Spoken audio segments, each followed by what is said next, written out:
drained. Yeah, same here. Oh, have you heard the rumors about that group of masked vigilantes? Of course, the ones fighting evil and upholding justice every night. Some say their power gives off a bright flash, but no one knows who they are behind those masks. Ah, a light in the darkness. Sure sounds like justice. Well, I hope they're the real deal. Yeah, the nights would feel a lot safer.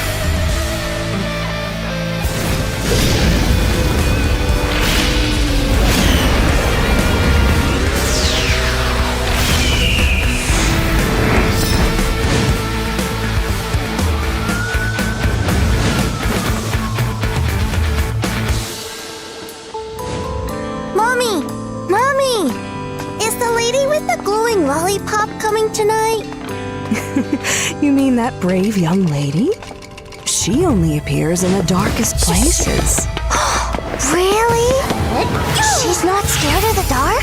That's right. So we should all be brave, just like her.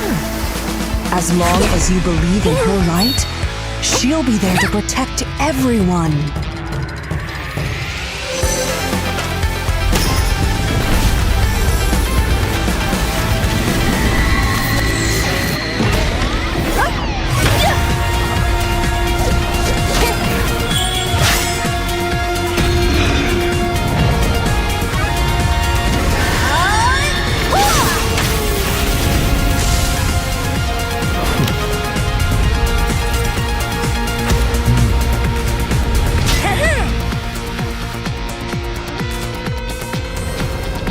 A new crisis is brewing. Once more, the masked guardians must unite.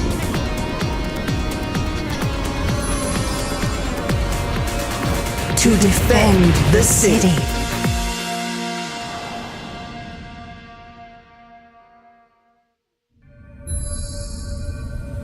And she will return.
Man, I'm drained. Yeah, same here. Oh, have you heard the rumors about that group of masked vigilantes? Of course, the ones fighting evil and upholding justice every night.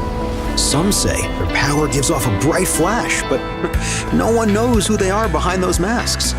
Ah, a light in the darkness. Sure sounds like justice.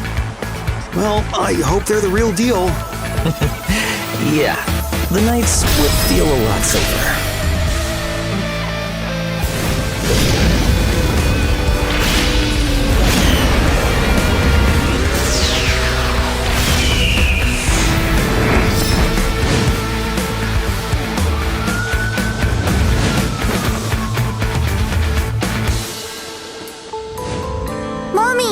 Mommy! Is the lady with the glowing lollipop coming tonight? You mean that brave young lady? She only appears in the darkest places. Really? She's not scared of the dark? That's right. So we should all be brave, just like her. As long as you believe in her light, she'll be there to protect everyone.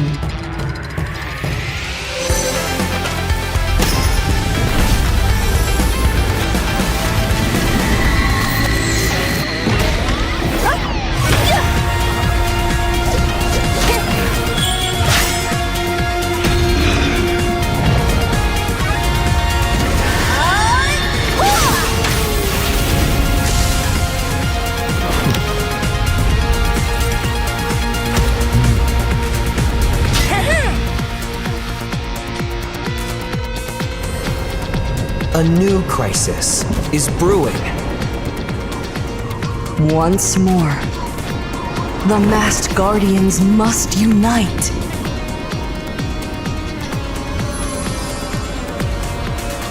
To defend the city.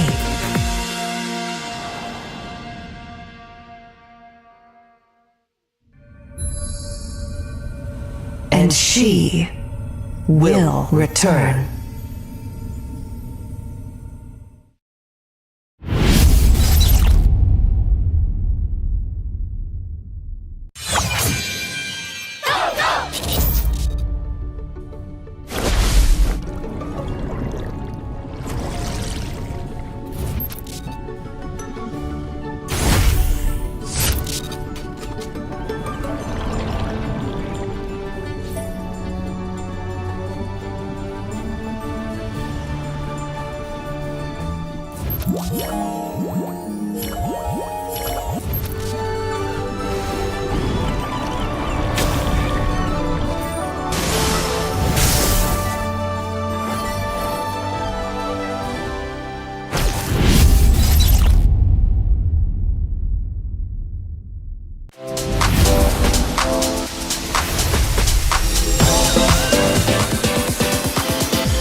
Man, I'm drained.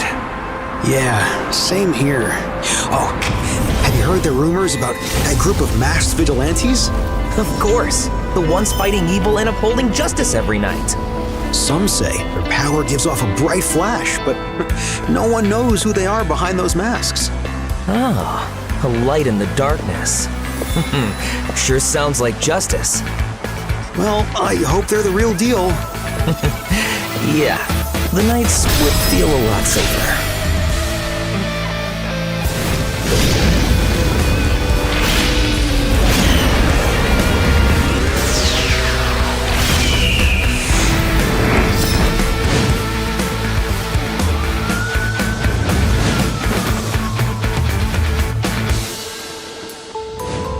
Mommy!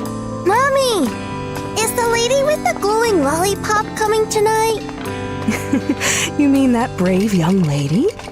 She only appears in the darkest places. Really? She's not scared of the dark? That's right. So we should all be brave, just like her. As long as you believe in her light, she'll be there to protect everyone.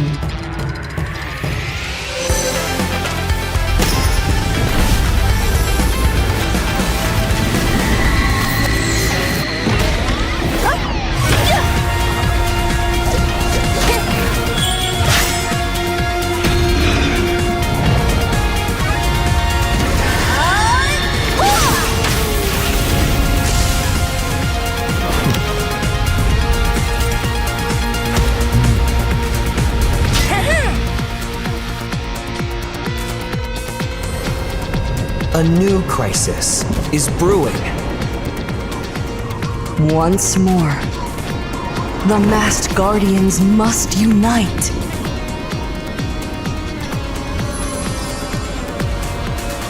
To defend the city.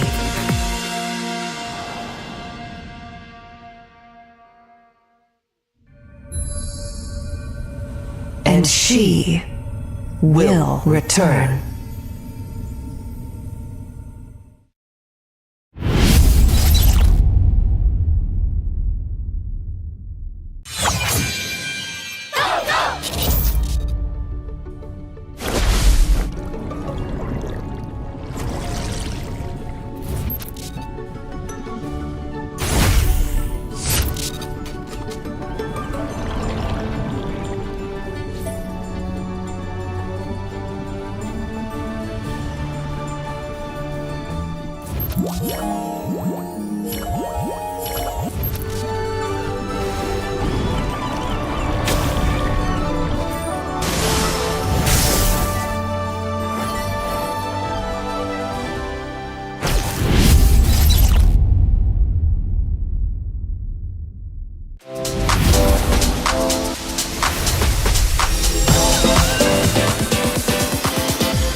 Man, I'm drained.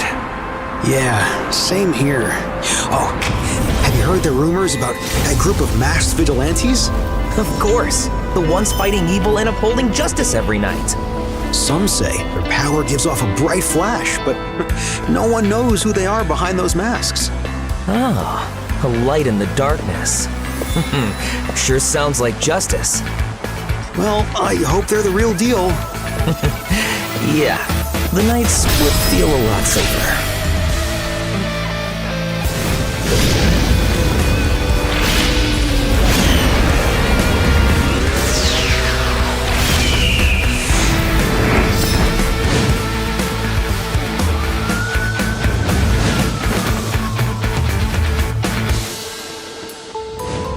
Mommy! Mommy! Is the lady with the glowing lollipop coming tonight? You mean that brave young lady?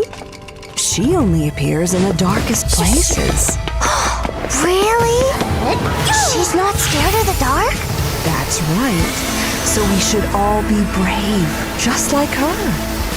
As long as you believe in her light, she'll be there to protect everyone.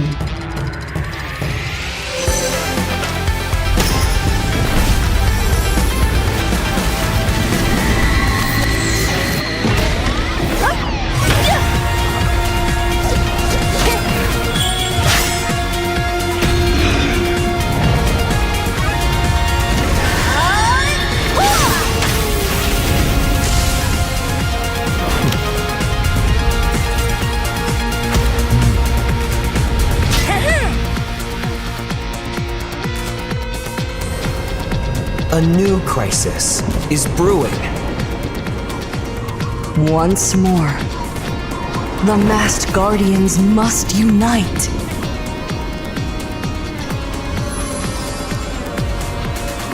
To defend the city.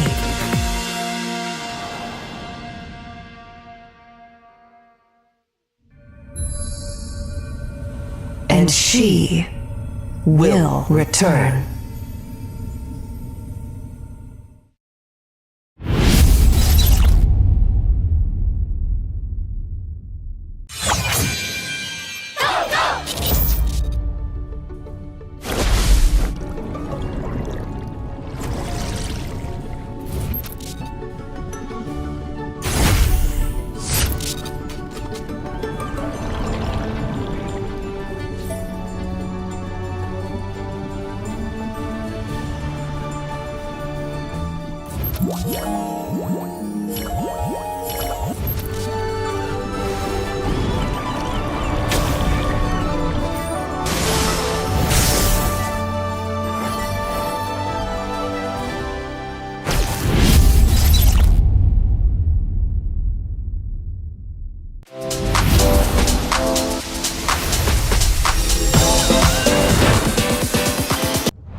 to the grand finals here for Magic Chess Rising Stars. It's season 5. If you missed the action yesterday in the semifinals, well, here today you'll see the top players from the semifinals now battle it out. It's me and Isu joined here today differently. We got a little mix up here. It's Husky. Husky, how we doing, man? I'm doing great. It's pretty exciting because I was following the action on the sidelines, and the biggest surprise for me thus far is the fact that none of our Go 1 finalists are in this grand finals, which speaks volume to how far we have come. I think the competitive landscape has really grown a lot with the amount of talent we have, and I'm excited to see what other crazy stuff we're going to see today. You know, we were joined with Mo yesterday, and he was going a little crazy for the fact that, Floxy didn't push on through the semifinals. And also, I would just say that we had a note on the statistics with, I think, the players in the semifinals, 75% of them were actually new players coming in through, this season 5, which is phenomenal. We talked about this a bit yesterday on how, we have a whole bunch of new talent coming through, new players eager to join MCGG Rising Stars, which is amazing because, again, you can do it from the comfort of your home and get a chance to be joining us here. So before we focus on today's matches, we have to go ahead and invite everybody out there watching currently to go check out our official social media. Starting off with our global Facebook page, you guys can go ahead and scan the QR code that's going to be coming out here in just a bit. This is at Magic Chess GoGo. There you guys will find all the latest happenings, the latest news, and the most comprehensive strategies and everything else telling you guys about what's going on in the world of Magic Chess GoGo. So don't forget to follow, like, and check everything out. Also, there's also a TikTok page you guys can check out. We're going to be throwing up the QR there as well that you guys can scan, because you guys can head on over to the live stream, head on over to the page, and check out our official TikTok account. So just search for it. If you can't scan the QR, just search for at Magic Chess GoGo Global on TikTok. And don't forget to follow us now. And so, yes, Husky, yesterday we went through 10 rounds. Well, we had 16 players, 8 in each group. That's what we went through for the semifinals. I think if I could sum it up for you and for anyone that didn't get to tune in, Husky, Group A, pretty dominated by Shadow QC. We'll be seeing our players later on, but he was, I think if I recall correctly, he won the first 3 rounds, right? So 8-8-8. Yeah. Locked in those points.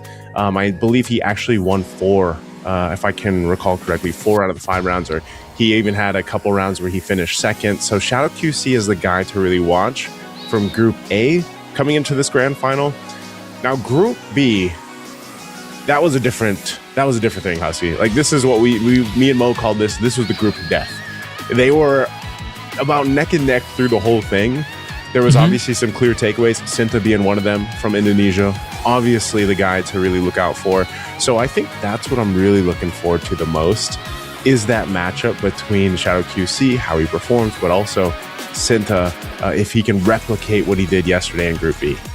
Yeah, I personally also am excited to kind of see, of course, my countryman, the Seoul Malaysian representative. I think, for me, at least in Malaysia, Finn has always been the icon of MCGG, and the fact that right now there is someone else that's carrying the torch. Last year, during Go 1, Finn came in and he was also destroying his group before we got to the Go 1 Grand Finals, but unfortunately, ended up finishing 6 out of 8. So I think for at least the Malaysian community, they are very excited to see how this new young blood is going to be able to carry that torch forward in an environment where, just like last year, half of the grand finalists are actually from Indonesia, which has been crushing it. It's something about Indonesia, man. I think I can't remember if there was. I feel like the most competitions, or let's say grassroots tournaments, really started in Indonesia. I'm not so much sure about how it was in Malaysia, but over in the Philippines, it did take a little bit for some of these tournaments to really start get going over here. As we look at the highlights from yesterday, this is what I was talking about. Shadow QC, as you see on the screen there, thumbs up. He had multiple thumbs up for us on the first place finishes that he was able to get. Him and Sen ZT were very neck and neck in a lot of the games that they were able to do. But I would say, just overall through the grassroots tournaments, the rising popularity that has grown here. Now, not just the Philippines and Malaysia, obviously it's been pretty strong in Indonesia, but just worldwide, things have really started to now build up. And so it was great to see representatives that went through that process, got to Rising Stars here and then into the, through the qualifiers until eventually they're here on the broadcast and we get to see them in that semifinals. And it's growing, man, Husky. It's definitely something that more players are getting interested in. Yeah, I think from season 3 onwards is where, it really took off. And I think the meta right now is in a pretty good place. As the latest, some of the latest synergy in season 5 sort of are improved versions of previous synergies that just feel a lot better, right? Like Neo Beast replacing aspirants is something that I personally am excited for, because aspirants just feel like a gimmick, right? You take it from the just some extra numbers in your damage, and then that's pretty much it. It's pretty hard to stack up. But for Neo Beast, it solves that problem of I need to go on a lose streak. Now there are multiple ways to get those points in. The hard bond as well. I think that one is a cool mechanic, but also can be quite annoying. When I look at statistics wise, a lot of people are they complain about hard bond in a good way, because it's so irritating to play against when the enemy core keeps coming back up. Yeah, you'll see here again for the board ranking. This is Shadow QC, 22 wins, 6 losses in the semifinals. Again, it's funny that you mentioned the heart bond, because for the most part, that's something that me and Mo were just really talking about. It's one of those things it's so meta right now, fits so well. And usually that heart bond is, you see that Kufra locked in, the Mia. A lot of the commanders are going to be playing around the early power of a Mia, getting to that 3-star.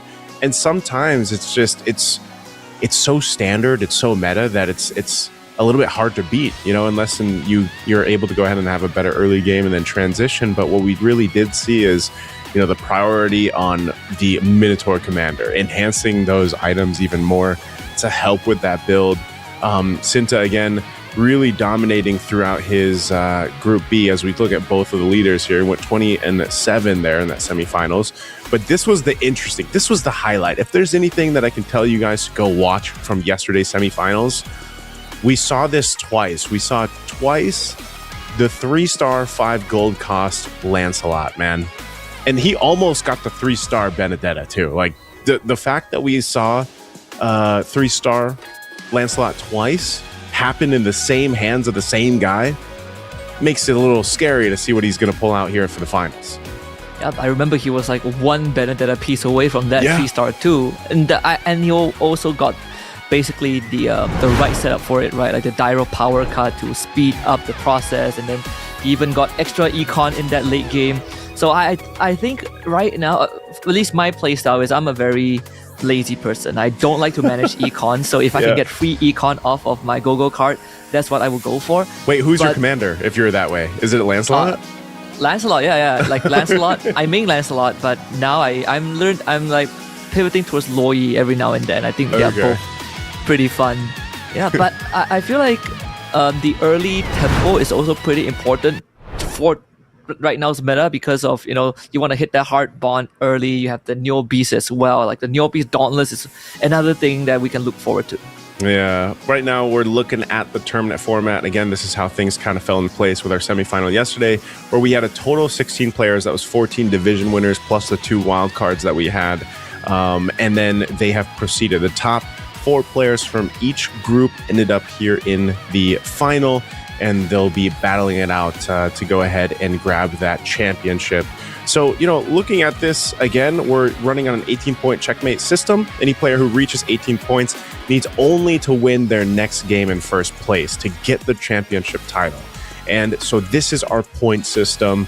If you've been watching MCGG for a while, you're pretty familiar with this. Again, first place going and grabbing the 8 points. Again, 18 points is kind of a magic number right now that our players are going to be fighting for. And, we've seen this, how close the points can get. And this is what the players are battling it out for. This is our prize pool here, where the champion is going to be grabbing $3,000. Second place will go ahead and get $1,800. Third place, $1,000. Fourth, $800. 5 to 8th place here, 500 each.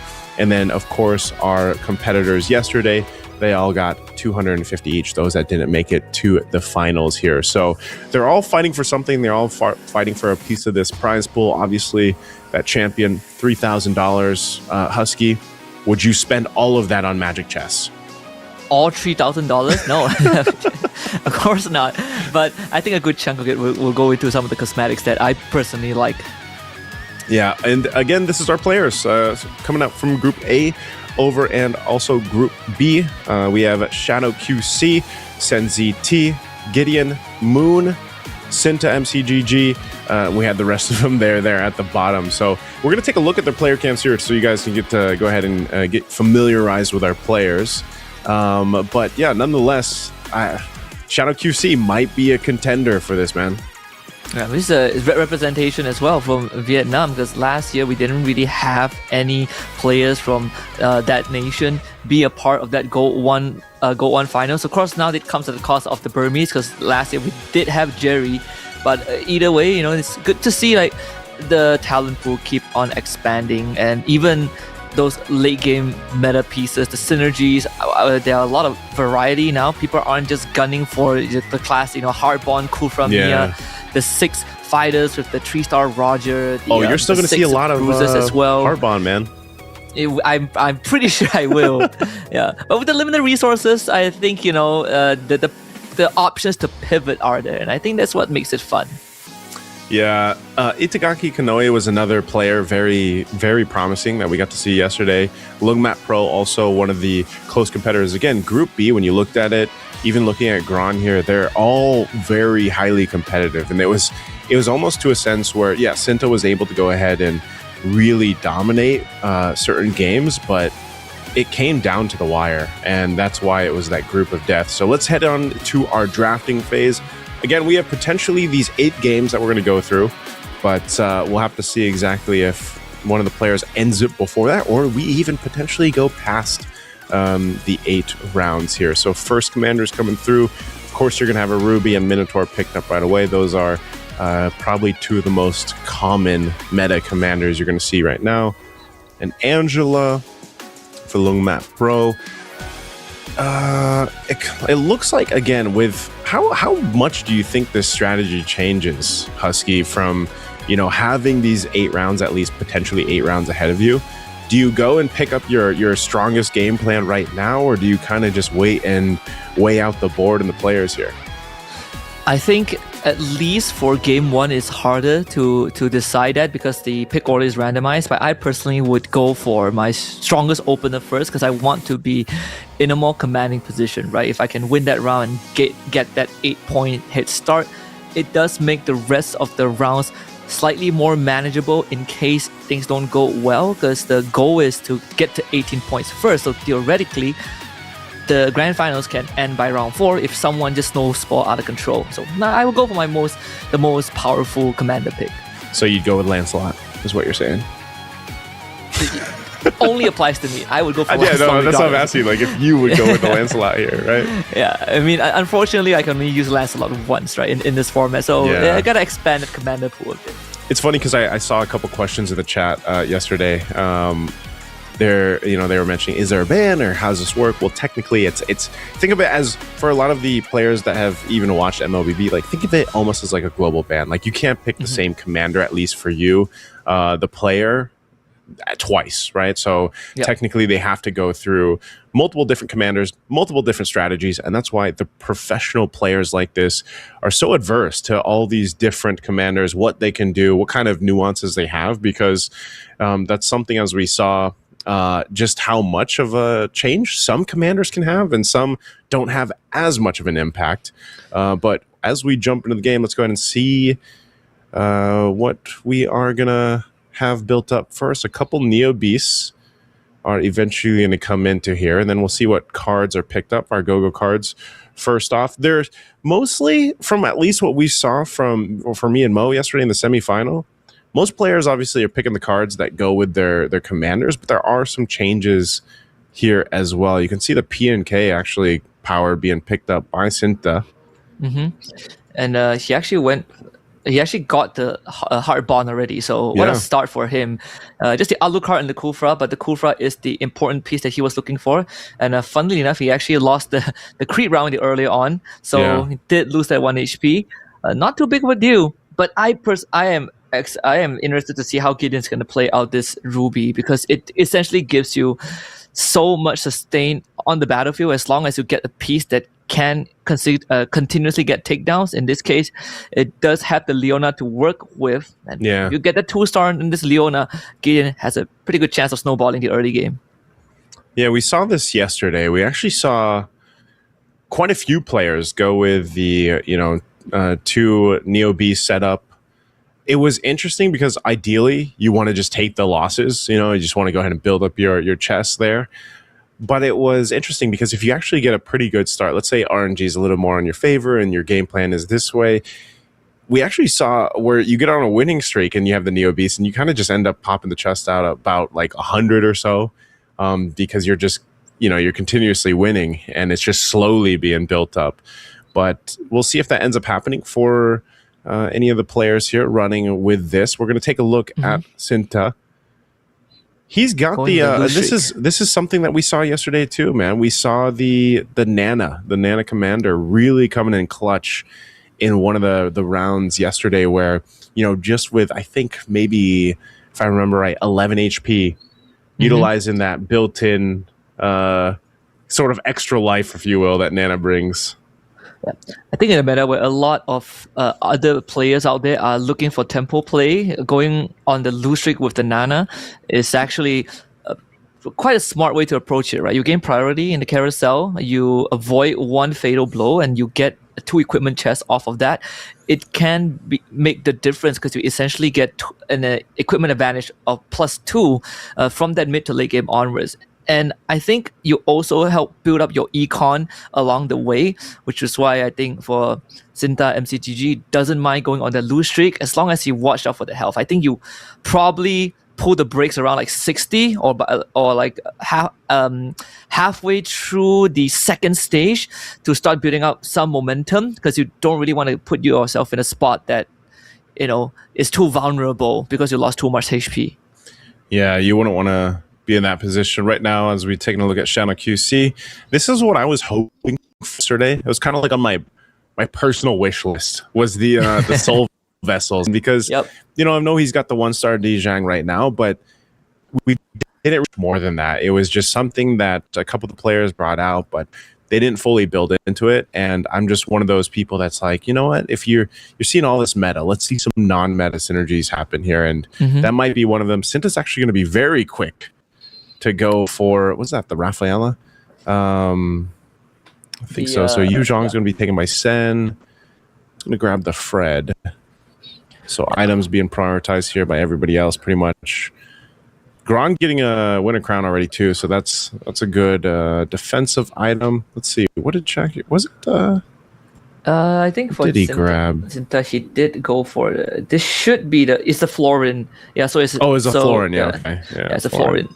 But it does have the Heartbound blessing activated, so +1 Heartbound there makes life better for him. I mean, like out of 8 of the players, 6 of them have some sort of a Heartbound synergy active. Even for Gron with the Winter Crown, it's gonna help him out, down the road.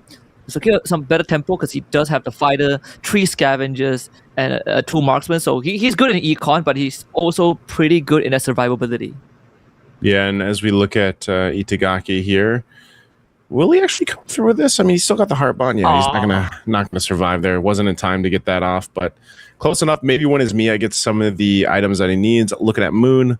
Moon was pretty competitive yesterday as well. Little under the radar, I would say, but you get to the grand finals. All these players played really well throughout their groups. Now, looking at things, you got everyone's sitting around what, level 6? You still got a level 5 for Itagaki, Lungat Pro as well. So some switching happening here for Moon. He does proc the Bruiser. He's always going Bruiser Defender. This is probably one of my favorite to play. I love the Bruiser synergy, man. I don't know. I guess I just like the fact that you get to go ahead and get that extra hit, and I guess depending on what kind of itemization you get to, it's fun to get those, like, see the extra damage, that extra procs come through. It's the textbook definition of just brute forcing your way. You just go front to back. That's me. Yeah, just peel through everything else. But I think based on what the players have right now, my eyes are definitely on Shadow QC, right? Again, the Minotaur gives you the upgraded item. He got the perfect item, the best in slot, the golden staff, the upgraded golden staff for the Mia. And not only that, he also has that 2-star jaw hit. He has an Oracle and the Antique for the front line. That is usually quite a standard opening that gives you a decent tempo to work with. I think he's looking for a 2-star Mia right now. Unfortunately, he did lose the previous round because he didn't have enough damage to work with. But once he gets a 2-star Mia and maybe like one more damage item from this creep round, we can expect to see Shadow QC go on a bit of a win streak. Yeah, he actually ended up switching out too. Before we went over to Long Mat Pro here, he went and got Scavenger. This is obviously what other players do too, especially early on. Get the Scavenger. Also the economy, you get a bit of extra gold plus a hero that you can sell if you want to. And we'll play into this creep round. We'll see what these second go-go cards are going to end up being here for our players. Yep. So 3 of the players, Moon, Tinta, and Shadow QC, holding onto the second go-go card, which sometimes can be a very good move. Shadow QC going for some free refreshes in the shop. Again, trying to accelerate the game phase, 9 shop refreshes with the glittering jewels. What is the strategy here? I mean, I've seen this now quite a few times where you hold on to picking the card. Usually, I think the most thing I've seen is when you pick up the rock shield, the little extra shield there. What other things could you do strategy-wise for holding, let's say, the second or even the third go-go card later on? I think the rock shoe is one of the best ones to hold on to because it literally prevents you, saves you for one round. But I think shop refreshes aren't too bad either, right? Like if you are in a position where you need to start rolling, but you also want to keep your economy in a healthy spot, then glittering jewels is one of the best options to hold on to because you can literally use that to free roll and hopefully get your pieces, your 2, 3-star 4 or 5 costs. Yeah, it's again one of those strategies that you can employ because as I was saying with Mo, especially when I started streaming Magic Chess, there's so many people interested in it, but they're not. I feel like some people are a little overwhelmed with strategies that they might think they need to do, and then you end up watching something like this for Magic Chess Go-Go Rising Stars, and obviously you're going to see the best of the best, like do some pretty in-depth strategies, right? And you can learn a lot from just watching them too. I spent a lot of the time before in my time in Indonesia watching, for example, like KB or his stream and learning from them. And you watch these players, dude, I'll tell you what, even after the semifinals, when I woke up this morning, I was like, let me go ahead and try some of the synergies or the strategies I saw the players pull off. Obviously, when you try to replicate it, it doesn't work out as good, but you still learn in this way. And something that we're definitely seeing is, again, just how strong right now the Minotaur is. Like you mentioned, having the ability to enhance the right weapons really pans out, really works well. And even so, like Fanny being one of the top commanders, we're going to see a whole lot of the Fanny come through, the Ruby that gives that cloak and the scythe to the heroes out there. So there's a whole bunch of strategy. My point being, and for the many common questions that I get, you guys should just start playing Magic Chess Go-Go. It might seem overwhelming for some people, but the game does a really, really good job at teaching you the fundamentals and then even more the advanced things later on as you get through the game. Yeah, a lot of the info is right where you need them to be, right? How many pieces left of the hero that you want, it's stated as well. You just need to turn it on the settings. Interestingly enough, Gron did go for the Lancelot commander, so ideally you should be ahead in terms of levels and experience, but he is the same with Senzit, and the only reason that's the case is because this Fanny is literally on a win streak, right? On 5 win streak.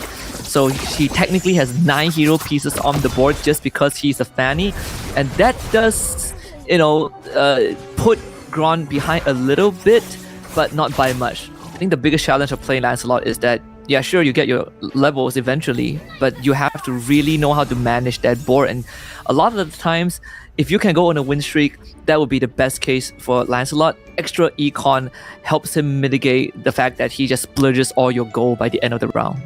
Yeah, and this is now, as we get into this carousel and we see this is where you might see some potential pivots happen here between some of the players. You know, Cinta being pretty low, but again, he's a Nana, so not too dicey just yet. Did go for the Heart Bond synergy. We'll see what he ends up changing. He has a decent amount of gold too. This is the switching. Looks like he's going to be trying to prioritize the marksman with the Heart Bond. He's still got plenty of gold that he can roll with too. We'll see. Yeah, it looks like he's going to go for it. So he's got the proc there. He's got a Hanabi plus the Mia. Kufra's pretty tanky, but he might just be lacking some of, the star up potential that he can do with this. Now over here for Senzi T, bet on that win streak, man. I don't know if Itagaki's going to be able to beat him here. Running with this Weapon Master, we saw the Weapon Master so much yesterday, not necessarily paired up with Exorcist, but so far it's been working for Sen. Yep, he has. And he does have the Roger, who is acting as a proxy to hold on to his items for now, but Itagaki is going to come out on top because he does have the access to that Leslie already. And so quite hard to cut through, right? He has Leslie, but he also has Mystic Mail now at the with 5 synergies. So technically you get 5% extra HP, and you have the Mystic Claw as well. But the main thing is just the fact that the 4 Heart Bond plus the Mystic Mail does give him enough of that damage that the Leslie provides on top to kind of beat out Senzi T, which is slightly unfortunate because Senzi T, you want to snowball with numbers. The 4 Weapon Masters and 3 Exorcists felt like the winning formula, at least for stage 3. Yeah. But that's not really the case if someone already has the 5 costs. This was the kind of like the wish list for Mo yesterday. He kept wanting to see the Mystic Meow synergy come through. It came out a couple times, but not enough for Mo, and he wanted to see it fully activated. Now for Shadow QC, again, he's running that composition we've seen so much of yesterday. This Mia is going to sit patiently in the back. He's looking for the 3-star there, and a good spread, having the Beatrix even there. So it's just his front line is tanky enough, and they're not even 3 stars yet, but because of his itemization, again, the Mia just kind of gets to fire off in the back line, and right now that's going to work. We're not sure if maybe someone can actually stop Shadow QC from continuing to scale, because once that Mia is 3-star and the rest of his front line is beefed up, that's really going to be difficult. Now looking at Cinta, who's naturally getting pretty low here, this is kind of what we expected. I'm not sure if there's any other pivot that can happen here for Cinta. Again, he is Nana. He did go with the rock solid shield, so he's got the rock shield. And then his last card, his go-go card, he went with the purest power. So that's going to go ahead and give him extra, basically hybrid attack, about like 28%. 28%, yeah. You're looking for 6 synergies. He's got what, 4? Yeah, he's got 4. Yeah, he reset his whole board. This is the pivot that we're looking for, and of course it's a creep round, so he can still afford to do that. And he has an extra life with the rock shield, and another extra life along because of the Nana. Yeah, so he has theoretically 2 free chances, and I think he just got the Benedetta, and this is probably where we might see him start winning rounds, right? The 6th Weapon Master is what he's looking for right now. Weapon Master was so interesting yesterday because you saw it quite a bit, but there was obviously like certain things that just kind of worked better with the Weapon Master. Also, one of them being what he's going for actually is the Heart Bond, even the Luminexus a bit there to help with some of that hybrid defense. Now, taking a look at Shadow QC, who, like I was saying, he has been built up. I was wondering when he'd get this. He gets all the 3 stars he basically needed with this type of composition. So this is the classic 6 defender composition you're going to see, especially with the Minotaur. So his Mia, even being 3 stars, just going to go ahead and shred through anyone that tries to oppose him, and his front line is almost unkillable because of this. And you mentioned this, Husky. A big part of that was he got lucky with the items early on. He has double oracles, the Aegis on the Kufra. He has the Antique Cuirass. He has 2 Berserker's Fury and a upgraded Golden Staff. He is in prime position to I'm not gonna say that he's gonna win it yet, but he's in a very strong spot right now. And not to mention, he has that Glory League synergy activated, even though it's just 2-piece, but it is technically a ramp-up strategy, right? The longer the round goes on, the stronger the heroes under the synergy get. In this case, the Minotaur and the Beatrix, even though Beatrix only has a Demon Hunter sword, eventually she is going to start hitting hard if the Mia doesn't do already. Yeah, that's usually what we end up seeing with that bit of Glory League for some of the composition synergies here. Taking a look at Cinta, we'll see if he turns it around. He's got his 6 Weapon Master still. He's got the 6 Heart Bond. We'll see if he's able to go ahead and beat Moon here. Moon could potentially be out. I don't think Moon was able to get what he was looking for. Big shield, though, on this Yori Yagami. Shielded up. He might be able to clear this, utilizing a Benedetta, though, to shred through that. I think he's going to be able to clear this out, and that is unfortunately not going to work here, even with the kick. And there you go. That's the final shot to Moon. First to bow out in our game 1. Yeah, the Heartbound is sort of like your soft counter to Yori Yagami, like he kicks you, but then you come back to life, and then the process repeats itself. It's a single target after all, so there are limitations to it. But it also means that right now, Zinta can't really utilize the purest power, the Go-Go card, because he only has 2 synergies to work with. So perhaps it's for the better, right? Like this 6 Heart Bond and 6 Weapon Master looks like his end game. I don't think you can find a better pivot than that. So unfortunately, he's working with 2 Go-Go cards, but at the cost of having really strong synergies. Yeah, he's pretty stacked up, but he did 2-star the Benedetta, I think I saw. So let's see what Sen is low as well, 24 HP right now, up against Gran. Looks almost like an even matchup, but Gran relying on that Valentina on the backside, and might be enough to actually clear this out because you have a Lancelot plus the Heart Bond. So that is, even with the winner crown, this is going to be Gran taking that one. Good play there. Good move, Gran, and puts SenZT at 10. Yeah, SenZT needs a bit more time. He's currently at Commander level 9, but he needs like the 9 synergies to really make use of the Mystic Mail. So probably would need to make some changes if he can afford to. Unfortunately, his bank doesn't really allow that, only sitting at 2 gold. And unless he can find a good piece here on the carousel, he might have to just rely on the items to do so. And he's going to go for the Heart Bond crystal, and maybe to use that to empower his comp. Yeah, Heart Bond. I don't know if that's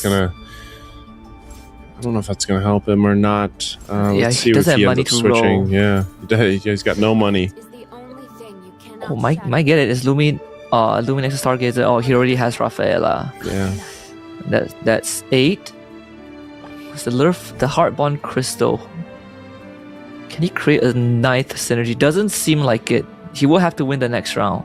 Maybe he can actually. The Valentina, if it gets bounced in, I think he might have 9. does he have 9? No. Oh, it's 7 now. Yeah, 7. He had the 8, but he's so close. But he might not even get a chance to get there, man. He's up against Gideon. Gideon also really low. Luminexus really helping out. But man, this is a Lancelot 2-star from Gideon. Might be doable. With a Ling, yeah, could be doable here. Yeah, I think this is going to be Gideon's, though. It's too much to deal with because you still have the Ling that can actually do it. Tempest Blades, even with this, there's the Winter Crown again. They're just shredding through a Lancelot and a Ling, just like we saw from last night. Unfortunate for Sen as he has to bow out now, getting that 7th place finish in game 1. Yeah, very, very unlucky. He needed that nice synergy to really get the value out of the Mystic Mail, because the Mystic Claw would have made all the difference because he was so close in winning that. Thankfully, it's just round 1. Itagaki also is working with the Mystic Mail synergy. He's looking for one more to achieve the Mystic Claws. Yeah. We didn't get to see that yesterday. How good are the red or the blue Mystic Claws? It's like, this is essentially an upgraded version of Metro Zero. I think if you get the Mystic Claw, it's actually pretty good because it provides more damage, right? Like on top of the HP that the synergy already provides. So you could basically give it to a damage dealer for the extra punch. I think compared to Metro Zero, the Mystic Mail is definitely better. Like the conditions to activate the synergy is the same as the previous season, but the rewards are, it feels more worth it to go for it. Like if you pivot into Mystic Mail and you actually hit it, you stand a better chance. Yeah, it takes so much work to get those 9 synergies as well. So we'll see if Cinta's able to actually survive this. Winter Crown's going to be popped, but it's just too tanky of a front line once again. And so Cinta, Cinta, he's going to take the shot here. That's the Nana proc as well, I believe. So he'll stay in it, buying himself enough time, 1 HP, so he's got one more essentially round or life after this orange creep round here. We'll see if he picks up anything to change the fate, but yeah, Gron was knocked out in the last one, so we're down at 2-5. That is so unfortunate. Just the front line of Shadow QC held on for so long, and the Benedetta just refuses to go onto the Mia, who was at 20% health. Yeah, and sometimes it does happen. Your cores getting fixated on the front lines, and the Minotaur just kept topping him up. I think for Cinta, let's see. I think he has access to another Winter Crown and a Heart's Claw, so technically he has 3 Winter Crowns to work with, which extends his survivability in the fight. But what he's looking for is actually more damage. He needs a bit more damage. Okay, let's see. Now that that's a lot. That round's over. Let's see if Gideon's what's Gideon switching around here? Yeah, he's going for that Swift Blade. Swift Blade. He's got the Phase Warper, 2-star in his K or his Gushin. The Lancelot's pretty stacked though too, so pretty good at turnaround. Then he gets the Ling up to 2-star, so that's actually really good for Gideon. Let's see if he's able to go ahead and survive. He's been on a 2-win streak.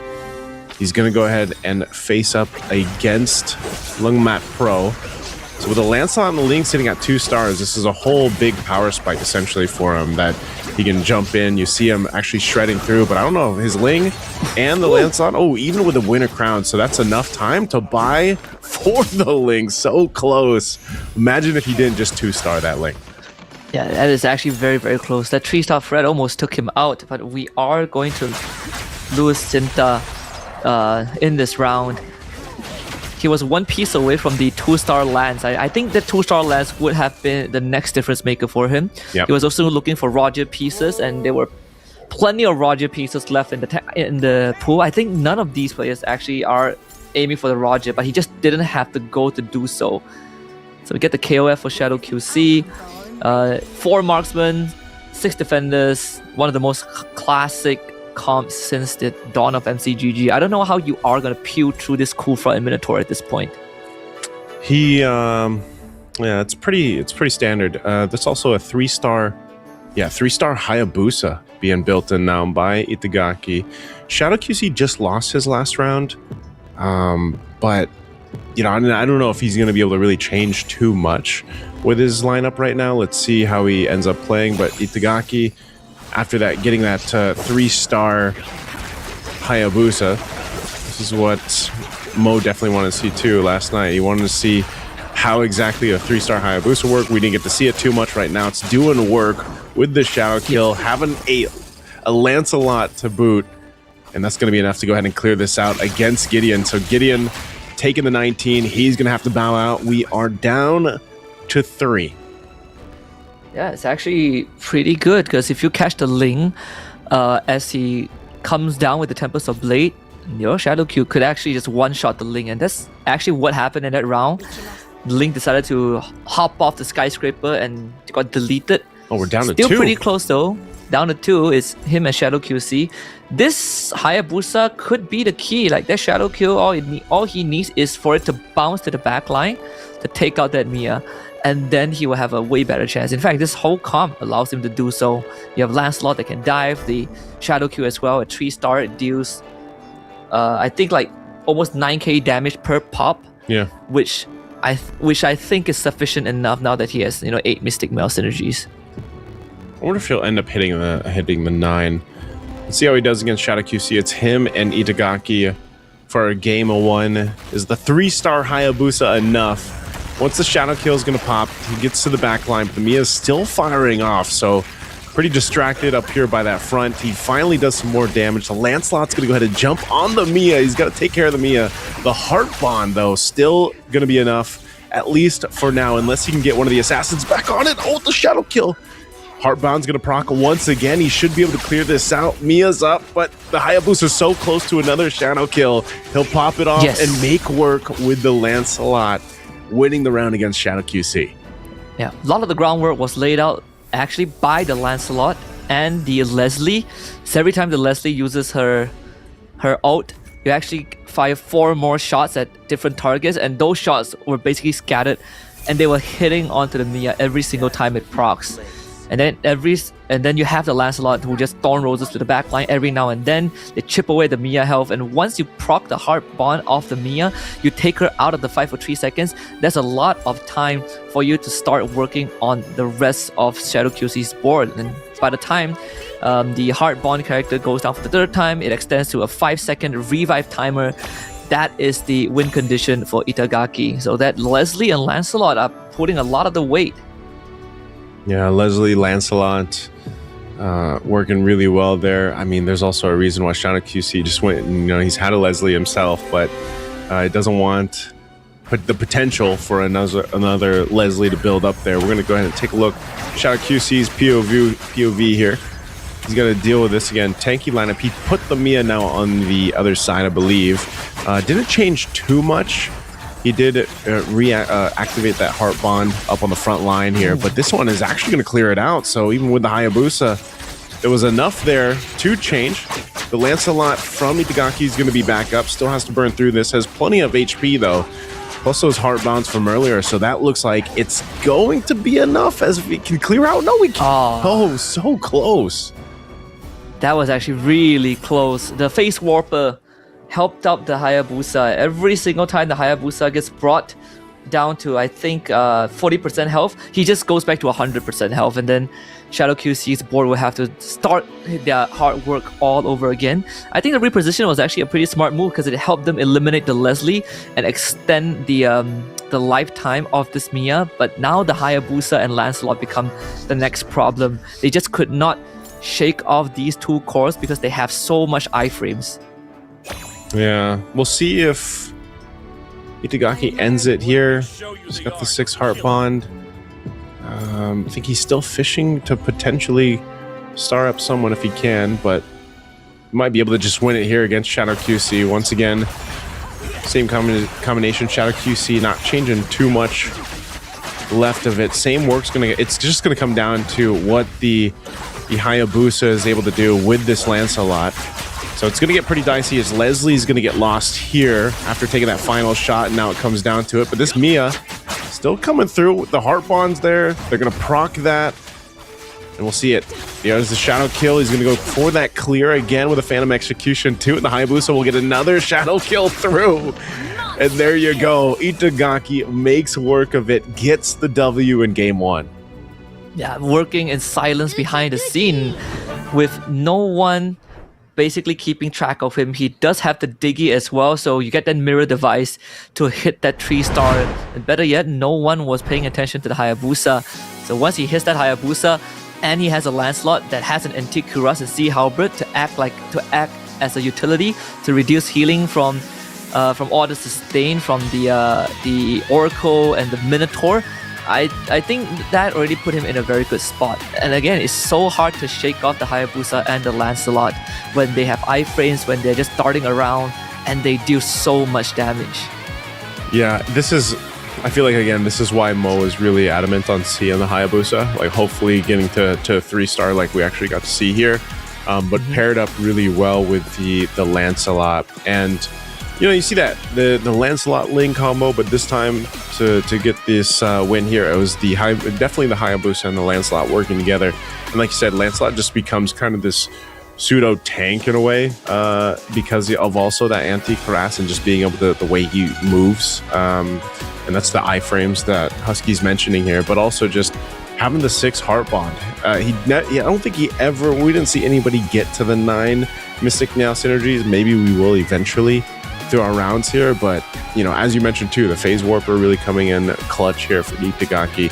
Again, one of the players that was always neck and neck in yesterday's group B, against the winner of that group, Sinta. So Sinta very dominant yesterday, but ends up around the halfway point in that 5th place for game 1. But it's only game 1. We have plenty more rounds and more games to go here. So, but interesting. I wouldn't have, even for Shadow QC, I expected him to perform well. He gets 2nd place here on this Minotaur commander that we usually end up seeing with a very meta build. The defender Heartbond build that you're going to see time and time again.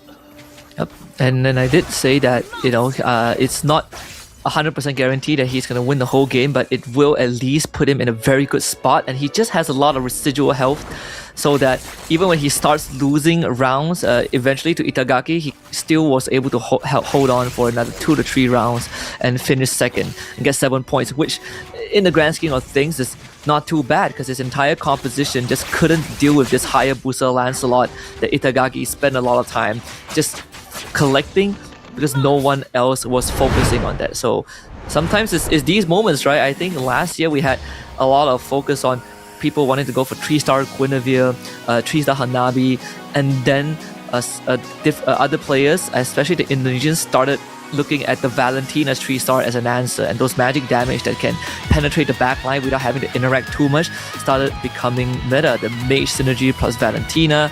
So I think, as this grand final progresses, there will be development, evolutions of what is prioritized. Whoever can find pieces that gets ignored but is a counter to what's good will eventually get the upper hand. And I think the Hayabusa might get a lot more attention down the road. Yeah, we're going to be looking at the match overview now for our game 1, as you guys can kind of see a glimpse of what our players decided to go ahead and build out. Yeah, Moon, unfortunately, I just felt like he couldn't exactly get the momentum he was looking for here. Interestingly enough, too, because he picked up, the Kagura commander, and that usually, that's a defensive commander to go in and build in, and you should be able to go ahead and at least stay in the game a little bit longer. But in this case, just wasn't able to really utilize the game plan here. Same thing, even for Senzi T. I just feel like, we even saw him try to switch things out towards the end. But it was unfortunate, right? So I think for them, especially even Gran, again, he was pretty competitive, but just fell apart there towards the end. All our players here, though, so this is the thing. If you're tuning into Magic Chess for the first time, or you've just started watching, one of the things you do have to just kind of adjust to is the RNG factor of Magic Chess Go-Go. And that's why some of these, not just some, but a lot of the best players out there are so good reacting on the fly, on what they're given, whether that's the randomization of the items they get first or the go-go cards that they might be getting. They're able to go ahead and just adjust on the fly, and Itagaki Kanoe is one of those that does it really, really well, like we saw him do in game 1. Yeah, and I think just to follow up on Moon, one of the bigger weaknesses of running a main bruiser comp is that you're forced to interact with enemy front lines, and with the current meta, with Heartbond being a thing, and especially Heartbond being a thing, it makes it twice as hard for your bruisers to win rounds, because you not only have to worry about the front line, but if you can't finish the round fast enough, then you have to go for round 2. And sure, bruiser doesn't really run out of steam, but you are running on borrowed time because you don't really ramp up. You start the round with sort of maximum power, and you're just hoping that brute force is good enough to win you the rounds and get a snowball going. And eventually, you might have to pivot off of it. But Moon full committed into it. He spent his whole fortune on it, and he just happened to run into 7 other players that have hard bonds. So pretty unfortunate. Since you were casting Go 1, Husky, and maybe this will be more of a relevant question after we get through at least, like, let's say 3 games. How do you think this fares? Like, this season fares comparing to the last season we had, or at least the season that we had going through Go 1? Oh, you mean like the meta? The meta, yeah. Yeah, I think this meta is definitely like slightly more flexible in a way. Again, like I said at the start of the show, the newly introduced synergies are sort of like upgraded versions of previous synergies, and there's a lot more reward to it when you actually hit it, but at the same time it also doesn't compromise you too much, right? I think it's worth investing in a lot more, but there are definitely favorites, and in this case unfortunately the heart bond is just too high in demand, and that's pretty natural, pretty normal for any auto battlers. But if I have to pick, I'd rather take the heart bond, being S tier we have now, than people are just gunning blindly for a 3-star Quinn like season 4. So this definitely does feel better in a way, because we had like 6 players that go heart bond, but in the end, a lot of them still got knocked out because of the variations of Google cards and the synergies that they have. The winner was a Mystic Male heart bond player, so I think that does give us a bit of a wider reference pool. I would say it's pretty varied. Like there's such a variable happen now between the synergies that are actually capable of winning. Like you'll see a lot of the same. I feel like you see a lot of the same strategy starts, like the way that you'll either get a couple early heart bond or you'll get a couple early neo beasts. Those are usually the big ones that pop up quite frequently in the early game, and then obviously as the game develops and depending on the carousel draws and the items that they're able to get, that's where you see all the pivots kind of happen here. So we'll go ahead into the drafting phase for our game 2. This time around, Moon's going to get the Minotaur. Then we actually have what next? Whoa, we're actually going to see a Paquito. So Paquito is going to go in the hands of SenZT. We did not see the Paquito at all yesterday. Yep, we did not. You get a boxing glove as one of the ways to go for to hit some power spikes, and I think it's also a good time to just quickly explain how the drafting sequence work, right? Like from game 1 is randomized, but game 2 onwards, your drafting order depends on the position you finish by the end of game 1. So in this case, Moon finished last, so he gets to go first, and then we sort of go in reverse. So Itagaki, unfortunately, will have to be the last person to get to draft for his commander. The Alice also gets picked up. We have the Mia as well, the Layla for Itagaki, and it looks like a slightly different approach, right? Like for Shadow QC and Itagaki, they sort of have the same idea to try and snowball the early game because of what the commander does. It just gives you an extra punch in the early rounds. Yeah, I don't know. I think like in for the most part, the Ruby is just really strong alongside the Minotaur. I think those are probably, at least for me, from what I've seen yesterday and now today, those are the 2 really strong ones. And then I'll throw maybe I'll throw Fanny in there too. Those are like the top 3 if I can remember right. The interesting thing is that Cinta is bringing out the Alice. This is what I was hoping for yesterday, and I saw it. I think it was like one of the last matches, one of the last games that we saw yesterday, and unfortunately it did not win. If I recall right, it got 8th. So it'll be interesting to see it in the hands of Cinta, one of the masterminds right now in Magic Chess Go-Go, and how he decides to go ahead and play this out in the early game. Yeah. Even for SenZT with the Paquito, that means that he's looking for very specific pieces so that he can use the boxing gloves on to hit the 2-star, the 3 stars.